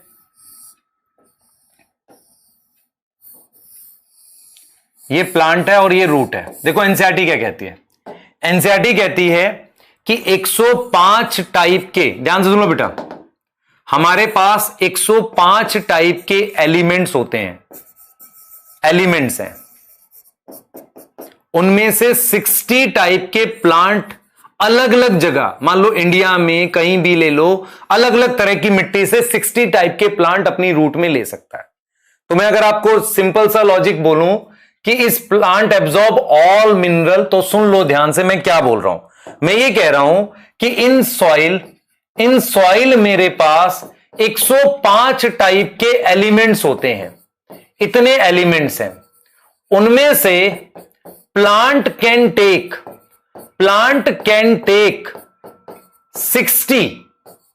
60 टाइप के प्लांट के अंदर जा सकते हैं, ठीक है। और डेफिनेटली वो आयनिक फॉर्म में होंगे। आयनिक फॉर्म समझ में आता है, चार्ज फॉर्म में। अब टॉपिक क्या है, टॉपिक ये है, टॉपिक ये बता रहा है आपको कि जो हम मिनरल्स की बात कर रहे हैं उसमें कितने जरूरी हैं प्लांट के लिए। तो सबसे पहले तो मैं ये जानूं टोटल कितने एलिमेंट होते हैं मिट्टी में। अगर मैं अलग अलग एरिया की मिट्टी, इंडिया की, पाकिस्तान की, और मान लो मैं बांग्लादेश की या यूएस चला जाऊं, वहां की मिट्टी देखता हूं, तो टोटल 105 टाइप के अलग अलग एलिमेंट होते हैं। प्लांट उसमें से 60 टाइप के ले सकता है, जो प्लांट सिर्फ आयनिक फॉर्म में लेता है। और जो उन्होंने आयनिक फॉर्म में प्लांट ने लिए, उस आयनिक फॉर्म में से भी, ध्यान से सुनेंगे, उस आयनिक फॉर्म में से मैं ये पूछना चाह रहा हूं कि is all 60 essential, is all 60 essential, क्या सारे 60 एसेंशियल हैं, ये मैं जानना चाह रहा हूं। जैसे प्लांट ने एग्जांपल दिया है कि गोल्ड और सिलीनियम एब्जॉर्ब हो जाता है रूट में, एब्जॉर्ब इन रूट, क्या वो एसेंशियल है? इज दिस एसेंशियल, प्लांट के लिए जरूरी है? अब मैं आपसे पूछ रहा हूं कि ये पेन मेरे लिए जरूरी है, मैं लिख रहा हूं ना इससे, तो अगर मैं लिख नहीं पाऊंगा तभी तो कहूंगा जरूरी है। तो आप समझो ध्यान से, तो ये पूरे एसेंशियल जो जितने बताइए क्या सारे जरूरी हैं? जैसे एनसीईआरटी कहती है कि स्ट्रोंशियम मुझे कहां मिलता है, जो रेडियो एक्टिव है ये, तो ये मुझे कहां मिलेगा, जहां न्यूक्लियर टेस्ट हुए। मान लो कंट्री में कहीं पर न्यूक्लियर टेस्ट हुए तो वहां की मिट्टी में स्ट्रोंशियम आ गया, तो strontium it also get absorb. और हमारे पास ऐसी टेक्निक है, मतलब ह्यूमन ने ऐसी टेक्निक डेवलप कर ली है जो बहुत कम कंसंट्रेशन पहचान सकती है। तो ह्यूमन ने पहचाना कि 60 टाइप के मिनरल प्लांट ले सकता है आयनिक फॉर्म में। क्या सारे जरूरी हैं? हमारे पास ऐसी टेक्निक है जो बहुत कम कंसंट्रेशन, 10 की पावर -8, हमारे पास 10 की पावर -8 ग्राम पर ml, इतनी कम कंसंट्रेशन को भी पहचान सकती है। कौन पहचान सकती है? टेक्निक्स पहचान सकती हैं कि मान लो बहुत थोड़े अमाउंट में स्ट्रोंशियम आ गया, गोल्ड आ गया। सवाल यह है क्या ये सारे जरूरी हैं? हम कैसे डिसाइड करते हैं कि कोई मिनरल जरूरी है? हम तो सिंपल ये कह रहे हैं 105 टाइप के मिनरल सॉइल में होते हैं, एलिमेंट होते हैं, उनमें से प्लांट 60 टाइप के ले सकता है, डेफिनेटली आयनिक फॉर्म वाले ही ले सकता है। क्या वो सारे जरूरी हैं? बहुत सारे ऐसे एलिमेंट्स हैं जिनका रोल नहीं है प्लांट में, पर वो आ जाते हैं उनकी रूट में। क्लियर? ये तो ठीक है कि एंडोडर्मिस उसको ऊपर नहीं जाने देगी, वो एक अलग बात है, पर आ तो जाते हैं रूट में। क्या सारे जरूरी हैं? इसके लिए हमने कुछ क्राइटेरिया की बात कर रही है, सुन लो क्राइटेरिया क्या है। मतलब किसी भी मिनरल को एसेंशियल बोलने के लिए 3 क्राइटेरिया बताए गए। सबसे पहला सुनो, मान लो आपने बीज बोया, सीड बोया, प्लांट बना और उसमें फ्लावर आके फ्रूट बना। इसका मतलब उस मिनरल का, एसेंशियल मिनरल का कहीं ना कहीं प्लांट की ग्रोथ या फ्लावर और फ्रूट आता है, रिप्रोडक्शन में रोल होना चाहिए। इन शॉर्ट वो प्लांट की लाइफ साइकिल कंट्रोल करे, है ना, प्लांट की लाइफ साइकिल कंट्रोल करे। तो जब हम बात करते हैं क्राइटेरिया फॉर एसेंशियलिटी, तो हम ये कहते हैं कि एसेंशियल मिनरल का पहला क्राइटेरिया ये है, पहला क्राइटेरिया ये है बेटा, 3 क्राइटेरिया बताते हैं हम यहां पर कि एसेंशियल मिनरल के 3 क्राइटेरिया। उन 60 में से सारे जरूरी नहीं है, तो तीन क्राइटेरिया है। पहला क्या है कि रोल होना चाहिए, रोल ऑफ मिनरल किसमें, ग्रोथ में, मतलब प्लांट उसके बिना ग्रो ना करे, या रिप्रोडक्शन में। इसका मतलब यह हुआ, इसका मीनिंग यह हुआ, this means plant can not complete life cycle without that mineral,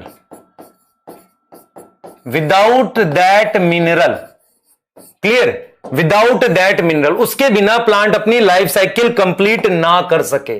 that is role of mineral, है ना। वो मतलब उसका क्या हो गया, पहला क्राइटेरिया हो गया। मेरी बात सुनो, अगर वो मिनरल नहीं है तो या तो प्लांट ग्रो नहीं कर पाएगा, अगर ग्रो कर गया तो रिप्रोडक्शन नहीं होगी, कहीं ना कहीं उसकी लाइफ साइकिल में उसका रोल होना चाहिए। दूसरा क्राइटेरिया, सेकंड क्राइटेरिया, ये पहला हो गया। सेकंड क्राइटेरिया, डायरेक्टली इन्वॉल्व इन मेटाबॉलिज्म।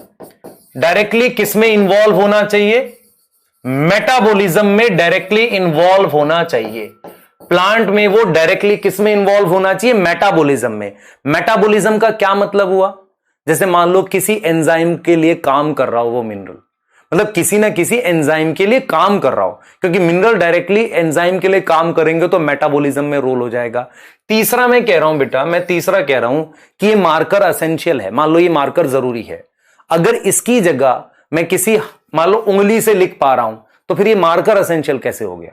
तो मेरा पॉइंट ये है कि अगर कोई मिनरल एसेंशियल है तो इसकी डेफिशिएंसी या इसकी कमी या इसके रोल को कोई दूसरा मिनरल रिप्लेस ना कर सके।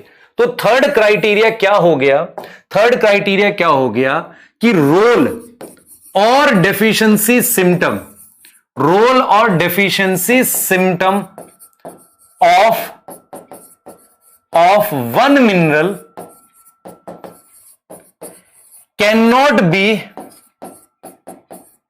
replaced by other, रोल और डेफिशिएंसी एक मिनरल की कोई दूसरा रिप्लेस ना कर सके।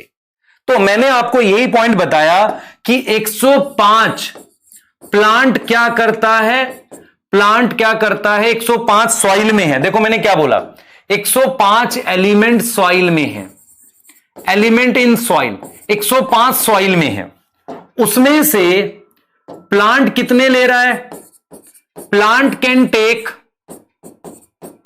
60 मिनरल। अगर ले, देखो प्लांट नहीं ले पा रहा तो एलिमेंट कह रहा हूं, प्लांट ले पा रहा है तो मिनरल कह रहा हूं, क्योंकि प्लांट ले पा रहा है। उसमें से मेरे पास कितने एसेंशियल हैं, मैंने कहा 17 से लेकर 21 की बात कर रहा हूं, इतने एसेंशियल हैं। एसेंशियल क्यों हैं, because they follow up above 3 criteria. ऊपर जो 3 क्राइटेरिया दे रहे हैं वो तीनों को फॉलो करते हैं, इसलिए एसेंशियल है। तो अब मेरे पास फाइनली 17 मिनरल मैं बताऊंगा आपको, और मैं बता रहा हूं 21 क्यों लिखा है वो भी एक्सप्लेन करूंगा। तो 17 से 21 मेरे पास एसेंशियल हो गए। अब मैं उसकी क्लासिफिकेशन पढ़ने वाला हूं। मतलब मैंने ये फिक्स कर दिया कि भाई मैंने क्या किया, हाइड्रोपोनिक लिया, हाइड्रोपोनिक में देखा मैंने कि यार बहुत सारे मिनरल्स हो सकते हैं। धीरे धीरे मैंने ये क्राइटेरिया यूज करके फाइनली कितने मिनरल्स पे आया कि 17 से 21 इतने ऐसे मिनरल्स हैं जो ये क्राइटेरिया फॉलो कर रहे हैं। तो ये एसेंशियल हो गए, तो इन्हीं के बारे में पढ़ना है हमें। क्या मतलब प्लांट ने कितने लिए, हमें तो वो पढ़ने हैं जो प्लांट के अंदर कोई रोल रखते हैं। यहां तक क्लियर, आगे चल रहा हूं। क्लियर, क्राइटेरिया मतलब बेटा किसके आधार पर, किस आधार पर मैं कहूंगा वो मिनरल जरूरी है, क्राइटेरिया उसे कहते हैं। एसेंशियल मतलब जरूरी, ठीक है, क्लियर। थर्ड पॉइंट ये है बेटा, थर्ड पॉइंट में मेरी बात सुनो ध्यान से, मैं आपको यही तो कह रहा हूं। मान लो ये मार्कर जरूरी है, ये जरूरी है, अगर इसके बिना काम नहीं चल सकता। चल तो रहा, मैं हाथ से लिख पा रहा हूं, तो फिर ये जरूरी कैसे हुआ। मान लो आयरन एसेंशियल है, उसकी कमी अगर कॉपर से पूरी हो जाए, फिर आयरन कैसे एसेंशियल हुआ। एसेंशियल का मतलब जिसको रिप्लेस ना कर सके, ठीक है, क्लियर है।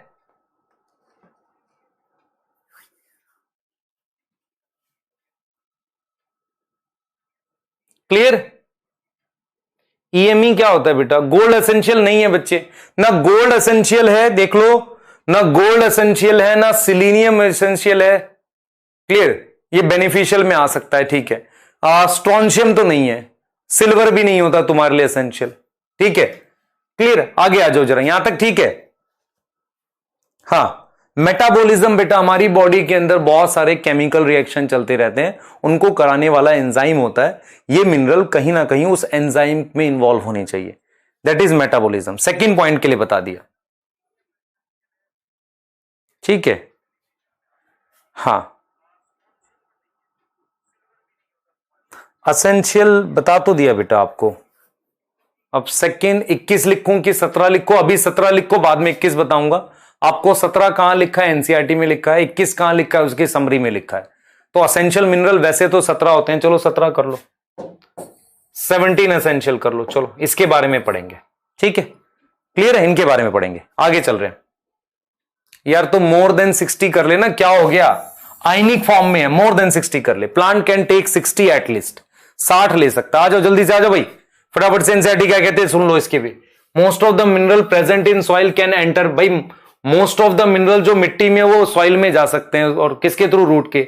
105 डिस्कवर्ड है, ठीक है। Some of plant species accumulate selenium, कुछ में सिलीनियम भी आ जाता है, गोल्ड भी आ जाता है, ठीक है। रेडियो एक्टिव स्ट्रॉन्सियम भी आ जाता है। और कितनी कम कंसंट्रेशन को डिटेक्ट करने के लिए मशीन है हमारे पास, जो इतनी कम कंसंट्रेशन। आ रही बात समझ में? क्या ये जरूरी है? पूछ रहा है गोल्ड जरूरी है क्या? नहीं जरूरी है, मिनरल की फॉर्म में तो नहीं जरूरी है। तो इसका क्राइटेरिया, असेंशियलिटी का मतलब कि जरूरी क्यों है, इसके लिए क्या आधार है, क्राइटेरिया क्या है? पहला, must be absolutely necessary for supporting growth, mineral growth support करना चाहिए और रिप्रोडक्शन में हेल्प करना चाहिए। दूसरा, in the absence of mineral, अगर वो मिनरल ना हो तो प्लांट अपनी लाइफ साइकिल कंप्लीट ना कर पाए। What is life cycle? Growth और रिप्रोडक्शन को मिलाकर लाइफ साइकिल कहते हैं। इस requirement must be specific, not replaceable by another element, मतलब वो रिक्वायरमेंट इतनी स्पेसिफिक हो कोई दूसरा मिनरल रिप्लेस ना कर सके। ये देखो, in other word, deficiency of any one element cannot be met by supplying other. मैंने कहा ना, मान लो कि आप मान लो सोडियम जरूरी है पर पोटेशियम दे दूं काम चल जाए, फिर सोडियम कैसे जरूरी हुआ? वो बात कह रहा है कि deficiency of any one element cannot be met by supplying the some other element. The element must be directly involve in the metabolism of the plant. Mineral वो डायरेक्टली इन्वॉल्व होना चाहिए किसमें? मेटाबॉलिज्म में। क्या ये बात समझ में आ रही है आपको? क्लियर? ठीक है।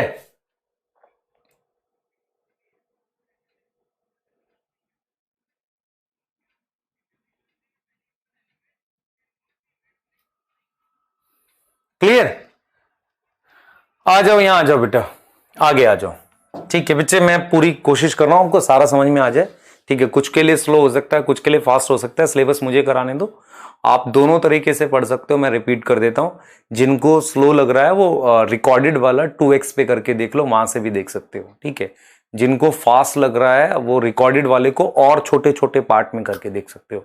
पर क्लास की एक स्पीड में मान के चल रहा हूं, मैं लोअर लेवल पे लेके चल रहा हूं, मतलब मैं बहुत फास्ट नहीं हूं, मैं स्लो में ही पढ़ा रहा हूं इसको आपको। तो जिनको भी है बेटा मैं बता सकता हूं ना, ऐसे ही हेल्प कर पाऊंगा।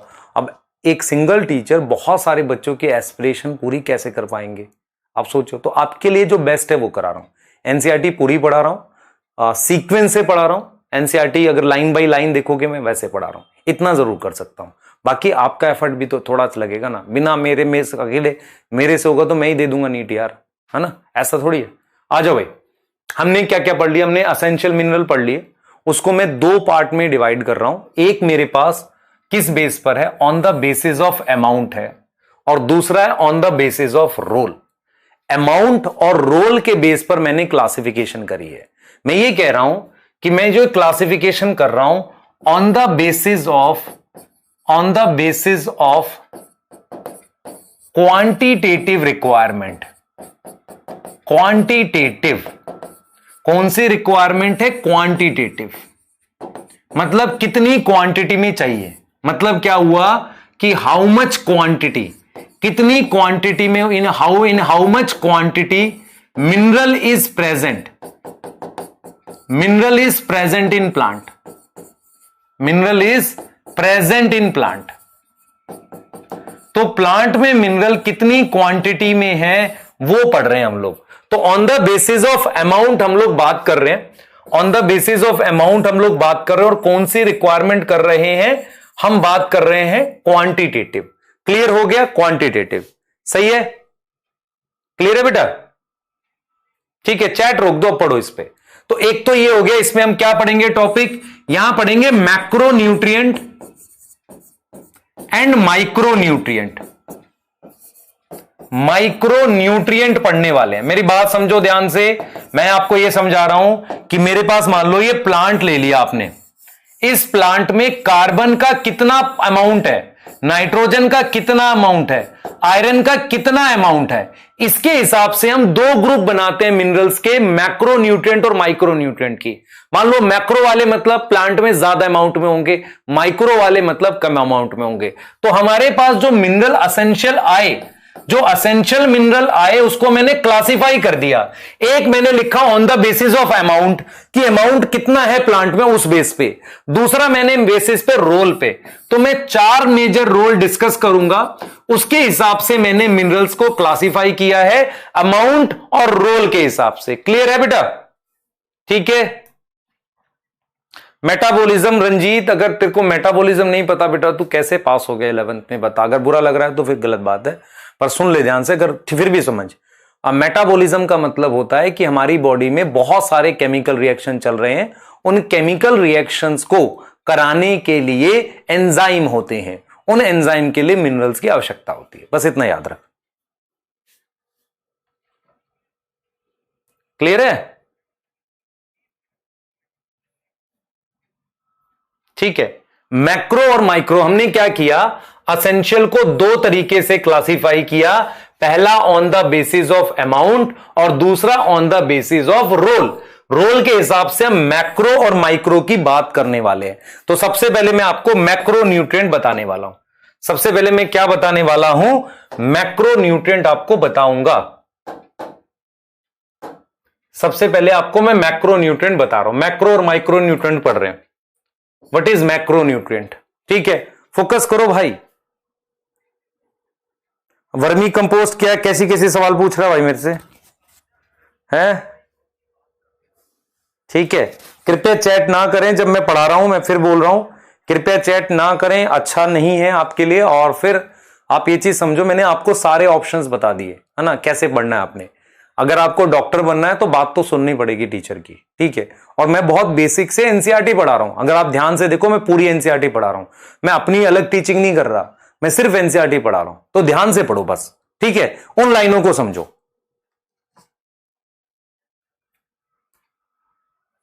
बेटा मिनरल को आयनिक फॉर्म में एब्जॉर्ब कर सकते, एक बच्चे ने पूछा मॉलिक्यूलर नहीं, सिर्फ आयनिक फॉर्म में। अब तू चाहे Na+ ले ले या SCO3- ले ले, है ना, वो आयनिक फॉर्म में एब्जॉर्ब होगा। इधर आ जाओ जरा, मैक्रो न्यूट्रिएंट समझो क्या होता है। देखो आपके पास ये प्लांट है, इस प्लांट की आपने लीफ तोड़ ली। लीफ जब तोड़ी आपने, उसे फ्रेश वेट बोल दो या ड्राई वेट बोल दो, जो आपको बोलना है, ठीक है।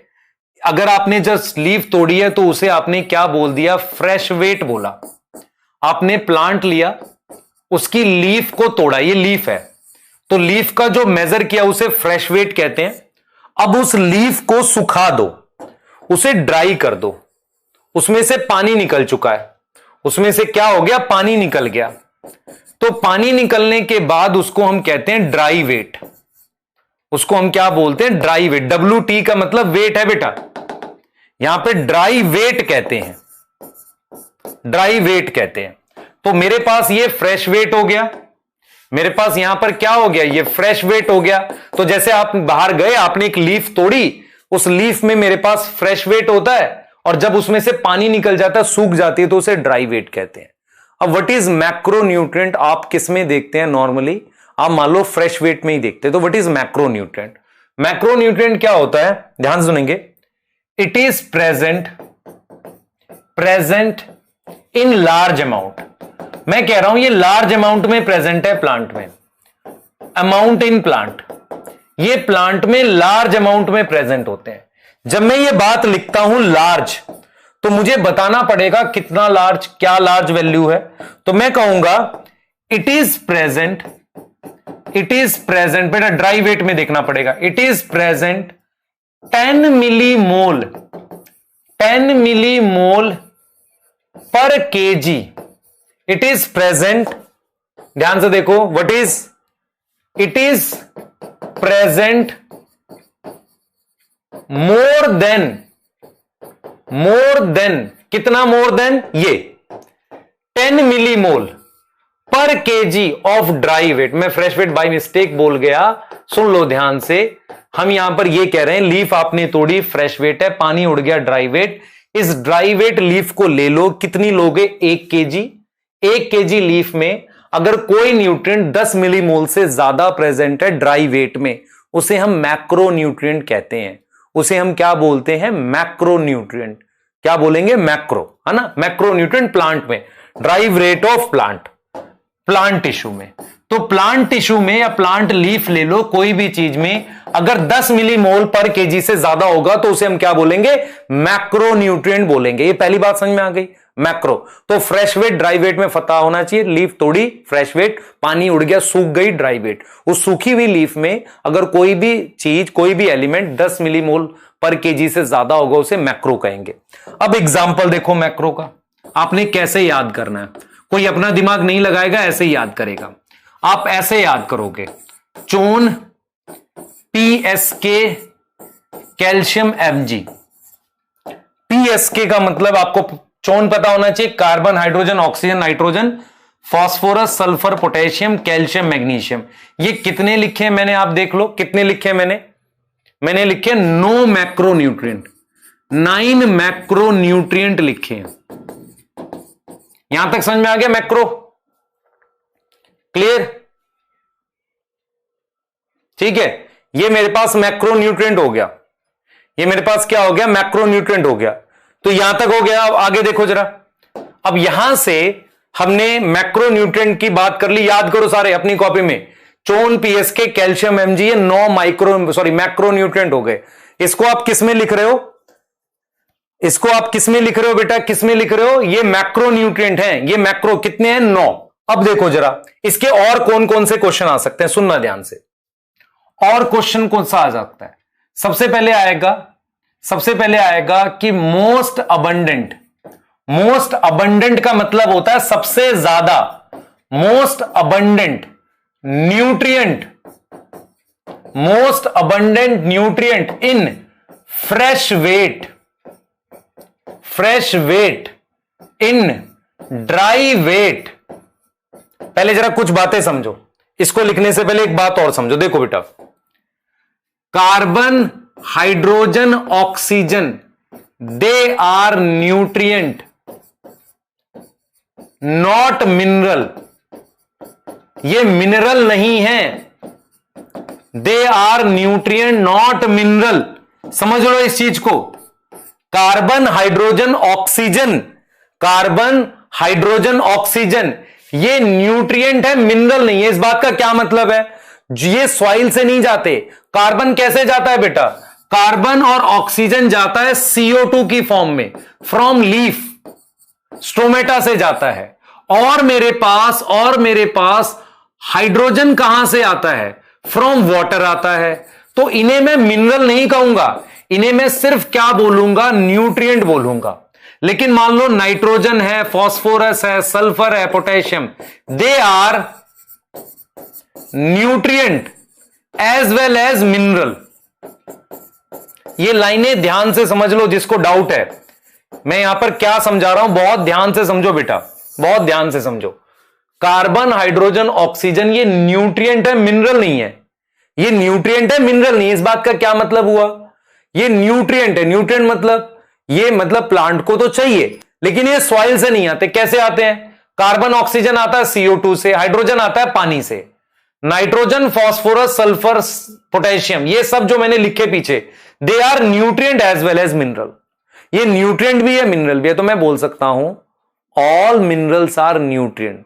सभी मिनरल न्यूट्रिएंट होते हैं, but all minerals are all nutrients are not mineral, because carbon, hydrogen, oxygen ये न्यूट्रिएंट है, मिनरल नहीं है। इतनी बात आपको क्लियर होनी चाहिए। क्लियर है? देखो, प्लांट में रूट से ये सारे आते हैं, इनको छोड़ के। पानी रूट से तो आता है, पर वो आयनिक फॉर्म में नहीं है ना। हाइड्रोजन, हाइड्रोजन तो पानी के साथ आता है, वो टूटता है ना फोटोसिंथेसिस में। तो आपको ये क्लियर होना चाहिए, मिनरल वो होते हैं जो आयनिक फॉर्म में सॉइल से आए। मेरे पास ये तीनों कैसे आते हैं बेटा? ये तीनों आते हैं CO2 से और पानी से। इतनी चीज क्लियर हुई? अब आओ जरा, ये देखो, most abundant nutrient in fresh weight. अब मैं अगर आपसे यहां लिखूं मोस्ट अबंडेंट मिनरल, ये दोनों बातों में फर्क है भाई। यहां मैंने न्यूट्रिएंट लिखा है, यहां मिनरल लिखा है, ठीक है। यहां पर आप चाहे ड्राई वेट लिखो, फ्रेश वेट लिखो, कोई फर्क नहीं पड़ेगा। अब इधर देखो बेटा, इधर देखो, अगर आपसे कोई कहे कि सबसे ज्यादा अबंडेंट मिनरल फ्रेश वेट में ऑक्सीजन होगा, क्योंकि इन फ्रेश वेट पानी होता है काफी, तो ऑक्सीजन होगा। वाटर प्रेजेंट होता है ना। आप समझो लीफ में 70% पानी है, मान लो 70-80% पानी है। तो अगर आपसे पूछा जाए सबसे ज्यादा अबंडेंट क्या होगा, आप कहोगे पानी। पानी में हाइड्रोजन और ऑक्सीजन में किसका मॉलिक्यूलर वेट ज्यादा? ऑक्सीजन का। तो अगर क्वेश्चन आए मोस्ट अबंडेंट न्यूट्रिएंट किसमें? फ्रेश वेट में, तो आप ऑक्सीजन लिखोगे। अगर क्वेश्चन आए most abundant nutrient in dry weight, तो आप क्या लिखोगे बेटा? आप लिखोगे यहां कार्बन, क्योंकि आपने पानी हटा दिया है। पानी हटाने के बाद सबसे ज्यादा अमाउंट में कार्बन आएगा। अगर यहां मिनरल लिखा हुआ है, तो मिनरल में आप ये तीनों नहीं ले सकते, तो most abundant mineral in dry weight nitrogen आएगा। क्या आपको ये पॉइंट समझ में आ गए? यार रियाज, मोहम्मद रियाज अंसारी, आप पूछ रहे हो what is meaning of abundant. Abundant जब मैं बोल रहा हूं आपको, आपने लाइन रिवर्स करके एक बार रिपीट करके देखो। क्या मैंने बोला नहीं मोस्ट अबंडेंट का मतलब जो सबसे ज्यादा अमाउंट में? तो आप ये भी तो देखो कि आप सुन क्यों नहीं रहे हो ध्यान से। ये आपकी प्रॉब्लम हुई ना बेटा, आप सुन ही भी नहीं रहे हो। मान लो मुझे पता है कि आपको हो सकता है आपने अच्छे से नहीं पढ़ा हुआ है, या आपका हिंदी मीडियम का बैकग्राउंड है, आपको अबंडेंस का मतलब नहीं पता। तो मैं बोल भी तो रहा हूं कि ज्यादा अमाउंट में, अबंडेंट मतलब ज्यादा अमाउंट में। तो आप सुनोगे भी तो ध्यान से, आपकी भी तो रिस्पॉन्सिबिलिटी है। अब सोचो, इसको बताऊंगा मैं, कैसे बताऊं बताओ, है ना? क्लियर है? आप सोचो, खुद से सोचो बेटा, मतलब आप भी तो देखो ना इस बात को। मैं बोल, आप रिवर्स करके देखो, मैंने अबंडेंट का मीनिंग ना बोला हो तो। मैं कह रहा हूं कौन सा न्यूट्रिएंट फ्रेश वेट में सबसे ज्यादा होगा? ऑक्सीजन, क्योंकि पानी होता है ना, पानी ज्यादा होगा। ड्राई वेट मतलब पानी उड़ने के बाद carbon. Mineral in dry weight, कौन सा मिनरल लिख रहा हूं? मिनरल। तो ये चीजें नहीं हो सकती, तो नाइट्रोजन आएगा। क्लियर है? ठीक है, हाँ क्लियर।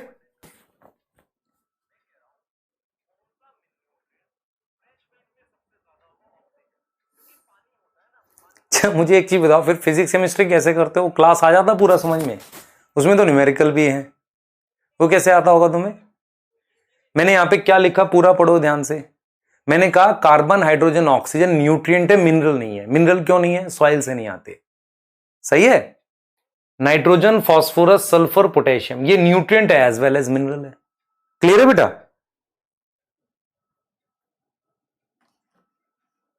ठीक है, हाँ। अरे बेटा बहुत पेशेंस है, वो चीज नहीं है। मतलब मेरे को गुस्सा नहीं आता, दुख होता है बस इस बात को लेके कि यार आप लोग, बहुत सारे बच्चे अगर नहीं समझ पा रहे, कितनी खराब बात है हमारे लिए भी ना, हमारे लिए भी खराब है, बहुत जेन्युइन बता रहा हूं। तो मोस्ट अबंडेंट आपको न्यूट्रिएंट बता दिया, मोस्ट अबंडेंट मिनरल बता दिया, फ्रेश वेट, ड्राई वेट, और ये ड्राई वेट में ऑक्सीजन, कार्बन, नाइट्रोजन, ये चीज बता दी। क्या आपको ये समझ में आ गया है? बिल्कुल ध्यान से समझना है इसको, ठीक है? आगे का डिस्कशन कर रहे हैं, आगे आ जाओ बेटा।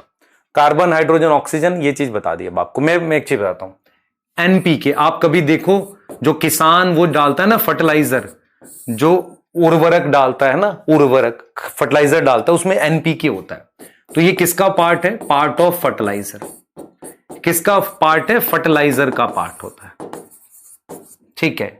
सबसे important 4 nutrient, most important 4 nutrient ये हैं। सबसे इंपॉर्टेंट 4 न्यूट्रिएंट ये हैं, ठीक है। और सुनो ध्यान से, और सुन लो, और सुनो, और सुनो। एनपीके चोन लिख दिया मैंने, चोन, पीएस, ये मोस्ट इंपॉर्टेंट 6 मिनरल है। फास्फोरस बेटा डीएनए में होता है और सल्फर मेरे पास प्रोटीन में होता है। तो ये मोस्ट इंपॉर्टेंट 6 न्यूट्रिएंट है। बाकी तो आपको पता होना चाहिए बेटा, कार्बोहाइड्रेट, प्रोटीन वगैरह में भी न्यूट्रिएंट होते हैं हमारे पास। क्लियर है? सही है? हाँ, क्लियर बेटा। कैल्शियम मैग्नीशियम जो है ना, वो प्लांट में उतना ज्यादा नहीं है, कैल्शियम तो है फिर भी, लेकिन सबसे ज्यादा इंपॉर्टेंट 6 ये हैं। फास्फोरस डीएनए में होता है, फॉस्फोलिपिड मेम्ब्रेन में है, और सल्फर प्रोटीन में होता है। तो अगर आपसे कोई पूछे ज्यादा मोस्ट अबंडेंट 4 कौन से हैं, सबसे ज्यादा इंपॉर्टेंट 4 कौन से, ये 4।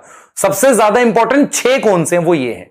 एनपीके कहां होता है? नाइट्रोजन, फास्फोरस और पोटेशियम। ये कहां होता है बेटा? फर्टिलाइजर का पार्ट होता है। किसका पार्ट होता है? फर्टिलाइजर का। चोन का मतलब है बेटा कार्बन, हाइड्रोजन, ऑक्सीजन, नाइट्रोजन। अब आओ जरा माइक्रो न्यूट्रिएंट की बात कर रहे हैं। What is micro nutrient? उल्टा याद करो। इट इज प्रेजेंट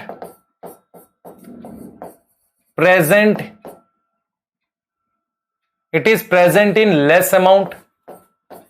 कितना लेस? लेस देन 10 मिलीमोल पर केजी ऑफ ड्राई वेट।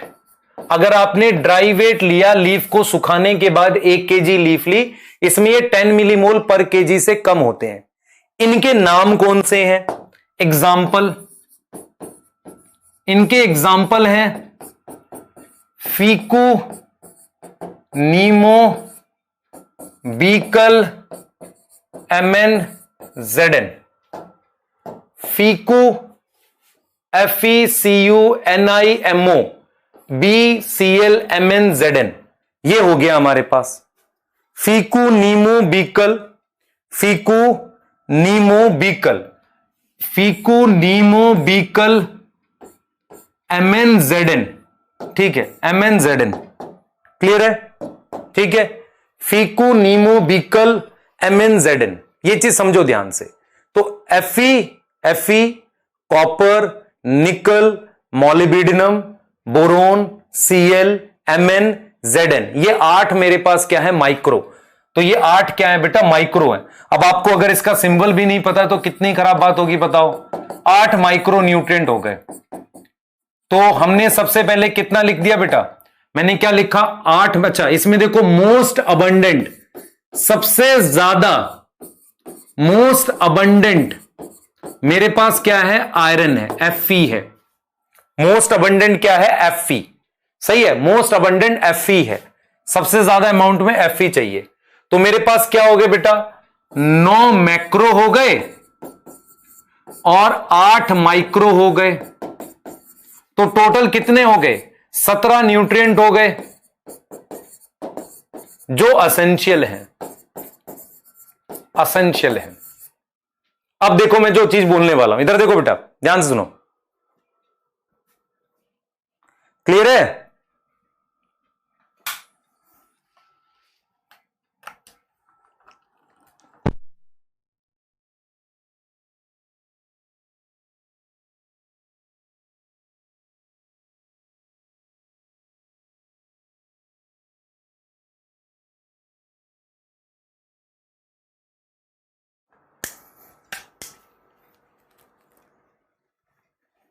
हाँ बेटा देखो ध्यान से, आवाज आ रही है मेरी? हाँ, क्या यहां तक ठीक है? अरे इक्वल नहीं होगा बेटा। इधर देखो, आयरन बेटा सबसे ज्यादा अमाउंट में चाहिए प्लांट में, माइक्रो में। अब मेरी बात सुनो, मेरे पास कुछ मिनरल ऐसे हैं, सम मिनरल जिसमें एक सिलिकॉन है, एक सिलीनियम है, ठीक है, एक कोबाल्ट है और एक सोडियम है। ये सारे प्लांट में नहीं चाहिए, इनको बेनिफिशियल एलिमेंट कहते हैं। बेनिफिशियल एलिमेंट का मतलब होता है not require in all plant, not require in all plant, but require in higher plant. अब आप में से किसी बच्चे को ना पता हो हाइयर प्लांट तो सुन लो। हाइयर प्लांट का मतलब ऊंचे पौधे नहीं होता। हाइयर प्लांट का मतलब होता है प्लांट किंगडम में 5 ग्रुप हैं, एल्गी, ब्रायोफाइट, टेरिडो, जिम्नो, एंजियो। तो जिम्नोस्पर्म और एंजियोस्पर्म को क्या बोलते हैं? हाइयर प्लांट बोलते हैं। जिम्नोस्पर्म और एंजियोस्पर्म को क्या बोलते हैं? हाइयर प्लांट बोलते हैं। तो इन्हें हमने क्या नाम दिया? बेनिफिशियल एलिमेंट दिया। माइक्रोन्यूट्रिएंट को हम ट्रेस एलिमेंट भी बोलते हैं। ट्रेस का मतलब कम अमाउंट में चाहिए, ठीक है। ये बेनिफिशियल एलिमेंट है। अगर मैं इनको ऐड कर लूं तो 21 हो जाएंगे। तो समरी में लिखा है लेस देन 21 एसेंशियल है, और यहां पर लिखा है 17। मेन थ्योरी में 17 लिखा है, इसलिए मैं 17 से 21 लिख रहा था। पर आप याद रखो 17 ठीक रहेगा आंसर, कि एसेंशियल एलिमेंट कितने? 17 है। कितने बेटा? 17 है। क्लियर? 17 है। आ गई समझ?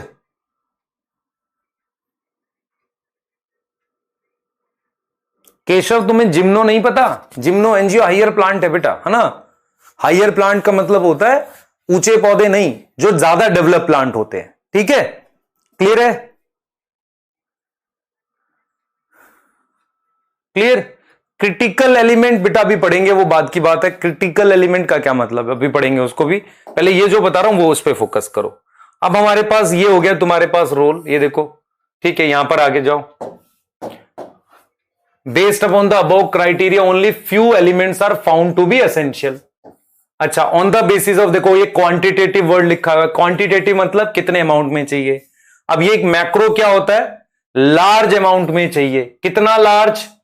एक्सेस ऑफ 10 मिलीमोल पर KG of dry matter. Dry matter समझ में आता है, ड्राई वेट प्लांट का। उसमें कौन से आ गए? ये लिख दिए मैंने आपको, CHON, PSK, calcium, magnesium. Of this carbon, hydrogen, oxygen are mainly obtain. ये तो ये मिनरल नहीं है, ये सॉइल से नहीं मिलते, लिखा हुआ है। ये कार्बन, हाइड्रोजन, ऑक्सीजन न्यूट्रिएंट है। माइक्रो में क्या होगा? They are needed in very small amount. कितना? Less than 10 millimole dry weight. उसमें ये लिख दिए मैंने। तो टोटल कितने हो गए? 17 हो गए। फीकू, नीमो, बीकल, MnZn याद कर लो। चोन, पीएसके, कैल्शियम, एमजी मैक्रो है। फीकू, नीमो, बीकल, MnZn क्या है? माइक्रो है। फीकू में आयरन मोस्ट अबंडेंट है। अब ये बात कई बच्चों को लगती है यहां तो आयरन लिखा नहीं हुआ है, पर आयरन मोस्ट अबंडेंट है, वो यहां लिखा हुआ है। तुम्हें कई बार फील नहीं होगा बेटा, मैं जो चीज करा रहा होता हूं वो आपके उसका पार्ट होता है, मतलब वो कहीं ना कहीं एनसीईआरटी में होता है। अब देखो ये लिखा है आयरन, इसमें it is required in large amount. देखो आयरन के रोल में पढ़ो, यहां लिखा हुआ है। तो compare to other micronutrient, इसलिए मैंने आयरन लिख दिया वहां पर। तो मैं नोट्स को उस तरीके से लिख रहा हूं जो आपके लिए इंपॉर्टेंट हो, आपको याद रह जाए कि इनमें सबसे अबंडेंट कौन है? Fe है। क्लियर है? आ गई समझ?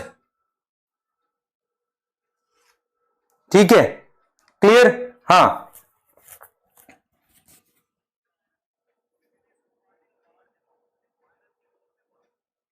क्लियर? ठीक है, चलो अब यहां से बेटा यहां तक ध्यान सुनेंगे। यहां से हम कुछ क्वेश्चंस कर रहे हैं। अब क्वेश्चंस देखो, हम ट्रांसपोर्ट इन प्लांट के क्वेश्चन कर रहे हैं। मेरी बात सुनो ध्यान से।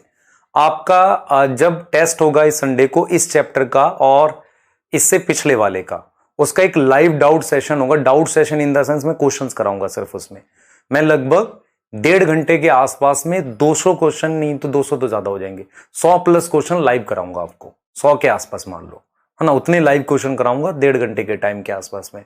तो आपको वो अटेंड करना होगा, आपकी मर्जी करो ना करो, क्वेश्चंस कराऊंगा, उसके एक्सप्लेनेशन सुनना, आपको लॉजिकल लगेगा, चीजें आपको याद होगी उससे, ठीक है। वो रिवाइज कराने के लिए होगा। तो अभी कुछ क्वेश्चंस कर रहे हैं यहां से, ठीक है, क्लियर है? ठीक है। अब बेटा आप में से प्लीज थोड़ा सा चीजों को पढ़ने की कोशिश करो, नहीं तो दिक्कत होगी। मैं पहले बता रहा हूं, आ जाओ ध्यान से। अब देखो, अब ये क्वेश्चन है ना, मान लो आज कर रहे हैं इसको,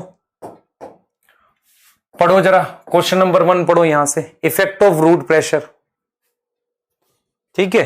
हाँ चलो करें जल्दी से, क्वेश्चन करते हैं।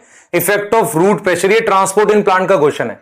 Effect of root pressure observe in all except, किन ऑल कंडीशन एक्सेप्ट का मतलब होता है कि इफेक्ट ऑफ रूट प्रेशर कहां नहीं दिखेगा। पहला क्वेश्चन है बेटा, पहला क्वेश्चन है, ठीक है। आ जाओ, कब नहीं दिखेगा बेटा रूट प्रेशर का effect? Early morning when transpiration is slow, during day when stomata close, in afternoon और इन नाइट। कब रूट प्रेशर का इफेक्ट नहीं दिखता? रूट प्रेशर कब सबसे लो होता है? याद करो, अर्ली मॉर्निंग और नाइट में तो होता है। दूसरा हम कब बोलते हैं बेटा उसमें रूट प्रेशर का इफेक्ट होता है? दूसरा हम कहते हैं रूट प्रेशर का इफेक्ट होता है नाइट में, जब ट्रांसपिरेशन लो हो, ये सब बोलते हैं, स्टोमेटा बंद हो। तो मेरे पास आफ्टरनून, आफ्टरनून में ट्रांसपिरेशन बहुत हाई होता है। आफ्टरनून में क्या ज्यादा होता है बेटा? ट्रांसपिरेशन रेट ज्यादा होती है। अगर ट्रांसपिरेशन रेट हाई है तो रूट प्रेशर दिखेगा नहीं, उसको ऑब्जर्व नहीं कर सकते। दूसरा, इवेपोरेशन भी हाई होती है। इवेपोरेशन हाई होती है तो अगर पानी बाहर भी आएगा लीफ के सरफेस से तो नहीं दिखेगा। तो आंसर आएगा फोर्थ। आंसर क्या आएगा? फोर्थ आएगा भाई, फोर्थ आएगा। रूट प्रेशर ऑब्जर्व करने के लिए स्टोमेटा क्लोज चाहिए आपको। अगला क्वेश्चन ले लो, second question, immediate cause of opening and closing of stomata. Opening और क्लोजिंग ऑफ स्टोमेटा का इमीडिएट कॉज क्या है? ओपनिंग और क्लोजिंग ऑफ स्टोमेटा का इमीडिएट कॉज क्या है बेटा? इमीडिएट कॉज क्या है ओपनिंग और क्लोजिंग ऑफ स्टोमेटा का? सबसे पहले loss in turgidity in cell. अगर गार्ड सेल की टर्जिडिटी लॉस होगी, लॉस होगी तो गार्ड सेल फ्लैसिड होगा, फ्लैसिड में क्लोजिंग होगी। गेन इन टर्जिडिटी, टर्जिड होगा, उसमें क्या होगी? ओपनिंग होगी। अगर मैं गेन और उसको एक सिंगल टर्म में लाऊं तो मैं लिखूंगा चेंज इन टर्जिडिटी। ठीक है, मैं क्या लिखूंगा? Change in turgidity. तो ये ज्यादा ठीक है बेटा। यहां डिक्रीज की जगह इसको छोड़ देते हैं, हम इंक्रीज लिख देते हैं, है ना? ये कुछ गलत चीज रिलेट कर देगा, नहीं तो इंक्रीज कर देते हैं। तो ज्यादा सही ऑप्शन ये आएगा बेटा, चेंज इन टर्जिडिटी, जो दोनों बातों को ले रहा है, ओपनिंग को भी ले रहा है और क्लोजिंग को भी ले रहा है। ये ज्यादा करेक्ट ऑप्शन है थर्ड। ठीक है, पीएच को मत रिलेट करो आप, है ना? पीएच रिलेट करोगे तो गड़बड़ होगी, तो पीएच को मत रिलेट करो। थर्ड ज्यादा करेक्ट है एक्चुअल में, थर्ड ज्यादा करेक्ट है क्योंकि वो चेंज कह रहा है, वो दोनों को इंक्लूड कर दे रहा है ये। ठीक है, क्लियर? पीएच की बात नहीं करते हैं क्योंकि पीएच आपके लिए इंपॉर्टेंट नहीं है आपके सिलेबस में। ठीक है, आगे आ जाओ बेटा। सेलुलोज के माइक्रोफिब्रिल, सेलुलोज के माइक्रोफिब्रिल कैसे लगे हुए हैं? ये मैंने गार्ड सेल बना दिया। याद करो इसमें सेलुलोज के माइक्रोफिब्रिल कैसे लगाए थे हमने, कैसे लगाए थे? याद आया सबको? क्या आंसर आएगा इसका? क्या आंसर आएगा? रेडियली। कैसे लगाए हैं? रेडियली। लॉन्गिट्यूडनली इसे कहते हैं, दिस इज लॉन्गिट्यूडनली। और ये कैसे लगे हुए हैं? रेडियली लगे हुए हैं। क्लियर है बेटा? फर्स्ट आ गया? हां, इसका फर्स्ट आएगा रेडियली। इसका क्या आएगा? फर्स्ट आएगा। क्लियर है? रेडियली लगे हुए हैं, बिल्कुल सही, बिल्कुल सही, रेडियली लगे हुए हैं। और देखो, और देखो, व्हेन स्टोमेटा क्लोज, जब स्टोमेटा क्लोज होगा, विच ऑफ द फॉलोइंग अकर, क्या होगा उस वक्त? स्टोमेटा जब बंद होगा तो क्या होगा? गार्ड सेल टर्जिड होगा, inner wall of guard cell crescent shape होगी, आउटर वॉल गार्ड सेल की बल्ज आउट होगी, या inner wall of guard cell regain its shape? बताओ जल्दी से। फोर्थ आएगा। ये तो ओपनिंग के लिए लिखे हैं तीनों। ये किसके लिए लिखे हैं? ओपनिंग के लिए। और ये किसके लिए लिखे हैं? क्लोजिंग के लिए। क्लियर? ये क्लोजिंग के लिए लिखे। क्लियर? सही है? ठीक है, क्लियर? ये क्लोजिंग के लिए लिखे हैं और ये हमारे पास ओपनिंग के लिए लिखे हैं। क्लियर है ये चीज? बिल्कुल ठीक है। तो ये हमारे पास है, ये मेरे पास है। क्लियर? तो गार्ड सेल बिकम टर्जिड, ये लिख दिया हमने। Crescent shape opening, bulge out ये लिख दिया। ठीक है, inner wall of guard cell regain it shape, इसे मैंने क्लोजिंग लिख दिया। इसे मैंने क्या लिख दिया? क्लोजिंग लिख दिया। क्लियर हो गई बात? ये मेरे पास क्लोजिंग हो गई। क्लियर है? आ जाओ आगे।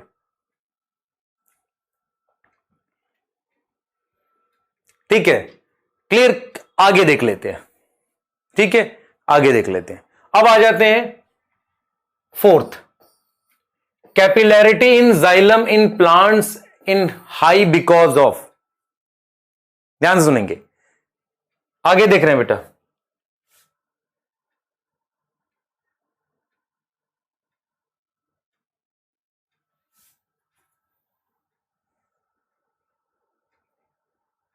एक सेकंड दो मुझे बस।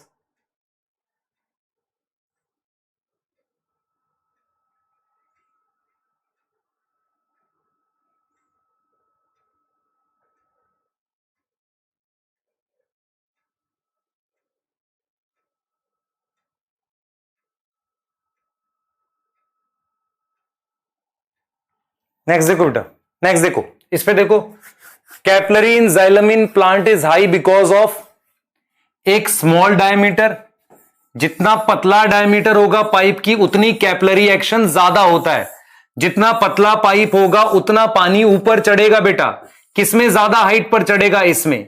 दूसरा ये forces cohesion, adhesion and surface tension, तो इनकी वजह से मेरे पास क्या मिलती है, हाई कैपिलरिटी मिलती है। याद कर लो इसको, फोर्थ आएगा इसका आंसर, फोर्थ आएगा। समझ आ रहा है क्यों? आप देख रहे हो पतले पाइप में ज्यादा पानी चढ़ेगा एज कंपेयर टू मोटे पाइप में, किसमें ज्यादा हाइट तक चढ़ेगा, इसमें। और कोहेशन, अडेशन, सरफेस टेंशन की वजह से। अगला क्वेश्चन ले लो, अगला क्वेश्चन ले लो बेटा, फटाफट से नेक्स्ट क्वेश्चन लो। हां, नेक्स्ट क्वेश्चन ध्यान से देखो, next question, during generation of transpiration pull all conditions are present except. Transpiration pull बनाने के लिए क्या कंडीशंस हैं? याद करो हमने क्या पढ़ाया था, मैंने आपको पढ़ाया था ये लीफ का सेल है, इस लीफ के सेल के ऊपर पानी की एक फिल्म बनी होती है, ऐसी लेयर बनी होती है, उसके साथ साथ पानी की गैस की फॉर्म में कंसंट्रेशन होती है अंदर। याद आया, लीफ के अंदर। इस जगह को हम क्या बोलते हैं, सब स्टोमेटल कैविटी।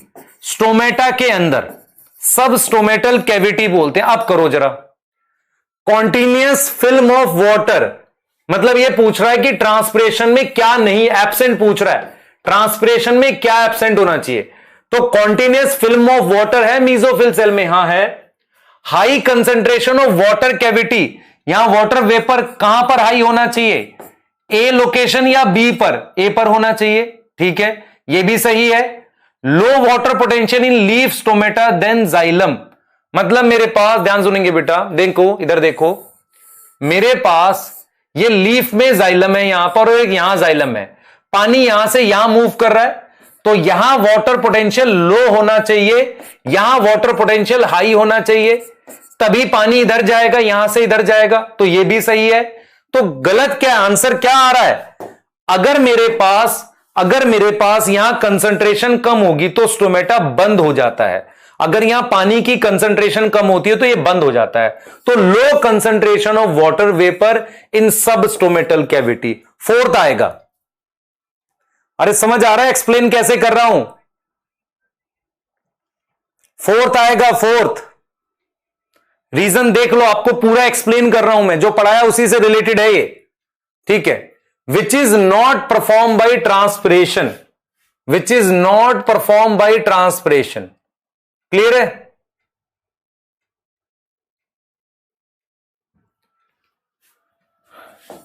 देख लो, ट्रांसपिरेशन क्या काम नहीं करता, supply mineral from root to all part of plant सही है, कूल लीफ सरफेस सही है, maintain the shape and structure of plant सही है, create only for transport but not absorption of water, सिर्फ ट्रांसपोर्ट ऑफ वाटर के लिए पुल बनाता है, एब्जॉर्प्शन के लिए नहीं, गलत है बेटा। एक्चुअल में क्या होता है, सुनो ध्यान से, एक्चुअल में क्या होता है, जब पानी यहां से बाहर जा रहा होता है जाइलम से, ऐसे लगातार, जब पानी लगातार जाइलम से यहां बाहर आ रहा होता है गैस की फॉर्म में, तो कुछ टाइम के बाद खिंचाव बनने लगता है। क्या बनने लगता है, खिंचाव बनने लगता है पानी में, ऐसे इधर का पानी भी इधर आ जाएगा। मैं आपको एक एग्जांपल देता हूं, मेरी बात बहुत ध्यान से सुनना। आपके पास मान लो ये गमला है, गमला समझते हो, ये पानी, ये पॉट है, ऐसे आपने कभी प्लांट यहां लगाया, ऐसे आपने यहां पर क्या लगाया, ऐसे प्लांट लगाया। इस गमले में, ध्यान सुनेंगे, इस गमले में हमने क्या किया है, ये पार्ट आप देख लो यहां पर है, इस गमले में ये वाला जो पार्ट है, ये वाला जो पार्ट है हमारे पास, मैं आपको सिर्फ ये समझाने की कोशिश कर रहा हूं, रूट तो यहीं तक है, सिर्फ इतने पार्ट में। क्या ये वाला पार्ट पानी भरा रहता है और सिर्फ इतना पानी खत्म होता है? नहीं, प्लांट जब पानी खींचता है ना, तो यहां से भी पानी कम होता है, यहां से भी कम होता है, वो सारा पानी ऐसे जाता है। फिर इसका मतलब जो ट्रांसपिरेशन पुल है ना, वो ऐसा नहीं कि सिर्फ पानी को ट्रांसपोर्ट करा रहा है, कुछ टाइम के बाद वो इतना स्ट्रांग हो जाता है कि सॉइल का पानी भी ऐसा रूट की तरफ आने लगता है। तो वो सिर्फ क्या करता है, ट्रांसपोर्ट के लिए नहीं, एब्जॉर्प्शन ऑफ वाटर में भी मदद करने लगता है वो। ऑल्दो उसके लिए मिनरल होना जरूरी है, लेकिन एब्जॉर्प्शन, मैं आपको ये पूछ रहा हूं कि आपने कभी ऐसा देखा है कि गमले में यहां पर पानी, क्या नाम है, यहां गीला रहे और यहां बीच में सूख जाए पानी, मतलब एब्जॉर्ब नहीं, ऐसा तो नहीं होता, सारा यूनिफॉर्म हो जाता है। इसका मतलब पानी मूव किया है ना रूट में, ये कहना चाह रहा हूं। आ रही बात समझ में?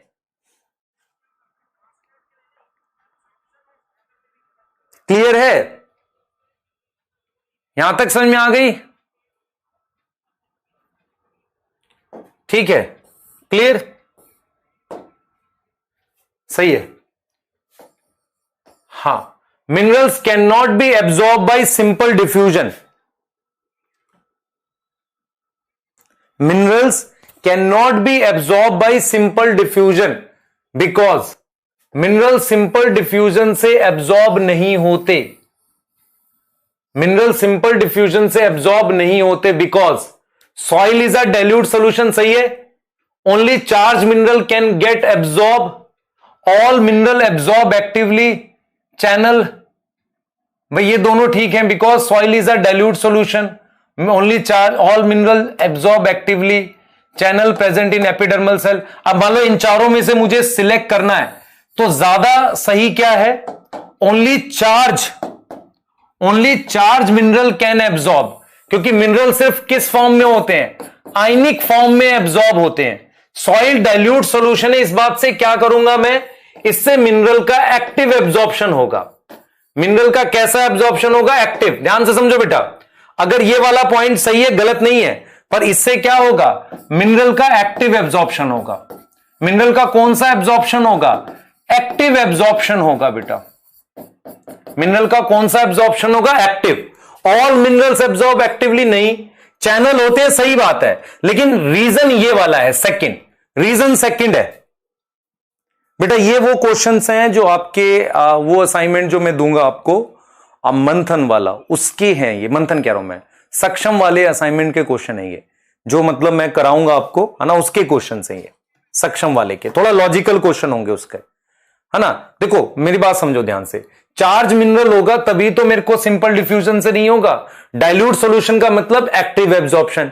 क्या सारे एक्टिव होते हैं? नहीं, सारे एक्टिव नहीं होते, कुछ एक्टिव होते हैं, कुछ पैसिव होते हैं। क्लियर है? ठीक है, क्लियर। अगले देखो बेटा, which is wrong about endodermis of root. Endodermis of root के लिए क्या रॉन्ग है? ठीक है, एंडोडर्मिस के लिए क्या बेटा, वन गलत क्यों था बता दिया। सॉइल डाइल्यूट सॉल्यूशन है, इसकी वजह से मिनरल का मोस्टली एक्टिव एब्जॉर्प्शन होगा, पर सब में एक्टिव नहीं होता। ये आ जाओ, एंडोडर्मिस के लिए क्या रॉन्ग है, हैव कैस्पेरियन स्ट्रिप, सही है। Have channel and pump on membrane, सही है। Adjust quantity of solute for xylem, सही है। Show by directional active transport of mineral, नहीं। यहां पर यूनिडायरेक्ट, मतलब आपके पास ये एंडोडर्मिस है, क्या मिनरल इधर जाने के बाद इधर भी आता है क्या? नहीं, ऐसा नहीं होता, सिर्फ ये होता है। तो यहां पर क्या लिखोगे, यूनिडायरेक्शनल, ये आंसर आएगा। क्वांटिटी ऑफ सोल्यूट, मतलब एंडोडर्मिस चेक पॉइंट है ना, क्लियर, चेक पॉइंट है बेटा, चेक पॉइंट है। अगला देख लो, सिंक नहीं होता, नॉट सिंक, कहां पर मिनरल नहीं पहुंचाते, देखो जरा, ये मैच्योर लीफ है, ये रूट है, ठीक है। तो भाई मैच्योर लीफ से कहां कहां जाता है, सीड और फ्लावर में जाता है, फ्रूट खाना, फ्रूट में जाता है, वास्कुलर कैम्बियम में जाएगा। मैच्योर लीफ सोर्स होता है, बाकी के तीनों क्या है, ये सिंक है। और अगर मान लो रूट लिखूं मैं, तो रूट मेरे पास सोर्स भी होता है नॉर्मल टाइम में, सॉरी सिंक होता है नॉर्मल टाइम में, और सोर्स होता है सोर्स होता है मेरे पास किस में, स्प्रिंग सीजन में। क्लियर हो गया, सही है। तो फोर्थ आएगा, क्लियर।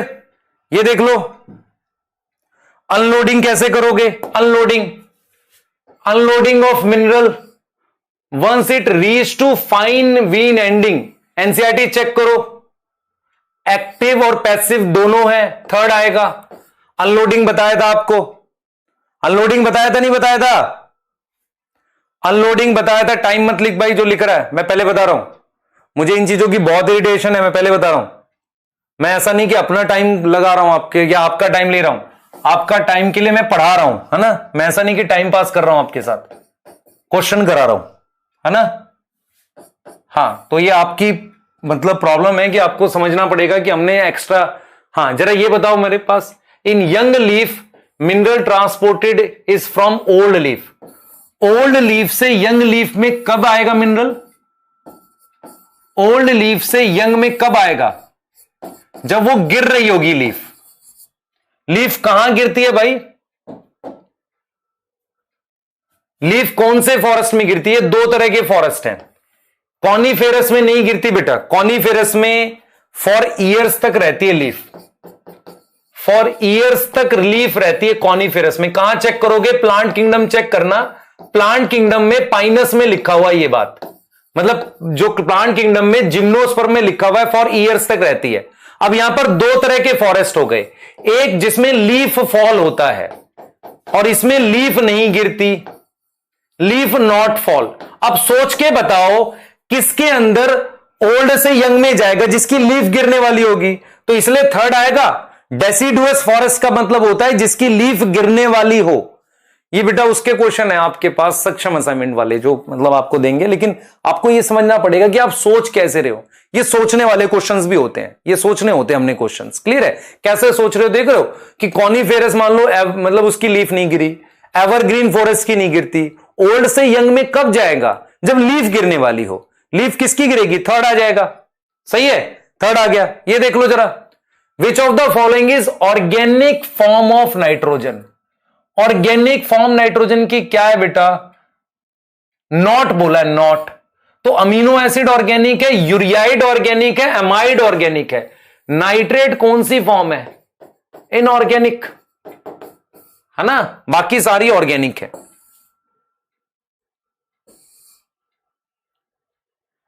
ये देख लो, अर्ली स्प्रिंग ट्रॉपिकल कंडीशन में चाह रहा हूं, ये ट्रॉपिकल फॉरेस्ट समझो, इसकी लीफ नहीं गिरती बेटा। रूट इसलिए क्या होगा, सिंक होगा, लीफ नहीं गिरती इसकी, चाहे कोई भी कंडीशन हो लीफ नहीं गिरती, है ना, अर्ली स्प्रिंग हो चाहे कुछ हो, तो रूट मेरे पास सिंक ही होता है, सोर्स नहीं होगा, सही है। ये उन प्लांट्स में सोर्स और सिंक होता है जिसमें लीफ गिरती है, ध्यान रखना इसको, ध्यान रखो बेटा। ये इसलिए समझाया मैंने, क्वेश्चन कर लेना, अच्छा क्वेश्चन है ये भाई। मेरे पास मान लो ट्रॉपिकल फॉरेस्ट की लीफ नहीं गिरती, है ना, और यही चीज मैं अगर टेम्परेट की बात करूं, इसमें लीफ फॉल हो जाता है, इसमें लीफ गिर जाती है, यहां लीफ फॉल होता है। अगर लीफ नहीं गिरे, लीफ नॉट फॉल, अगर लीफ नहीं गिरे तो रूट सिर्फ सिंक है, और अगर लीफ गिर जाए तो रूट सिंक भी है सोर्स भी है, तब थर्ड लगाओगे। आपको समझ आ रहा है, लीफ फॉल अकर, तो अगर लीफ फॉल होगा तो रूट कब होगी, सोर्स हो सकती है यहां पर, और सिंक कब होगी, नॉर्मल टाइम में। क्लियर है, ये दोनों पॉसिबिलिटीज थी। क्लियर, कंटिन्यूअस चैनल किसकी वजह से आता है, सीव ट्यूब की। चलो इतने क्वेश्चन करो, नेक्स्ट टाइम करेंगे यहां से, ठीक है। पर दिमाग रखा करो बेटा, मैं टाइम लेता हूं और मैं एक्स्ट्रा, आप अपना ब्रेकफास्ट वगैरह करके बैठा करो मेरी क्लास में। इसको रिक्वेस्ट मानो, ऑर्डर मानो, क्योंकि मुझे एक्स्ट्रा पढ़ाना पड़ेगा आपको, ठीक है। क्लियर है, मुझे ऐसा फील होता है कि आपको क्वेश्चंस भी साथ ही कराऊंगा मैं, तो इसलिए आपको बुरा लगे थोड़ा सा, इस क्वेश्चन का आंसर देख लो। कंटिन्यूअस चैनल को हम क्या बोलते हैं बेटा, याद है आपको, साइटोप्लाज्मिक स्ट्रैंड, सब एनसीईआरटी में है और सब कराया हुआ है आपको, ये आपने यहां ध्यान रखना है इसको। ये देखो ऐसे, ठीक है, क्लियर। हाँ चलिए नेक्स्ट क्लास में मिलेंगे, प्लीज पढ़ाई करते रहिए। थैंक यू सो मच, आपको पढ़ाई करनी पड़ेगी और जो बच्चे वीक हैं, कोई लाइन पूछते हैं पूछो, कोई मना नहीं है, लेकिन थोड़ा सा पेशेंस रखा करो चीजों को समझने के लिए। मैं जब बोलता हूं मैं रिपीट कर लेता हूं, तो प्लीज ध्यान से पढ़ो, ठीक है। Thank you, bye.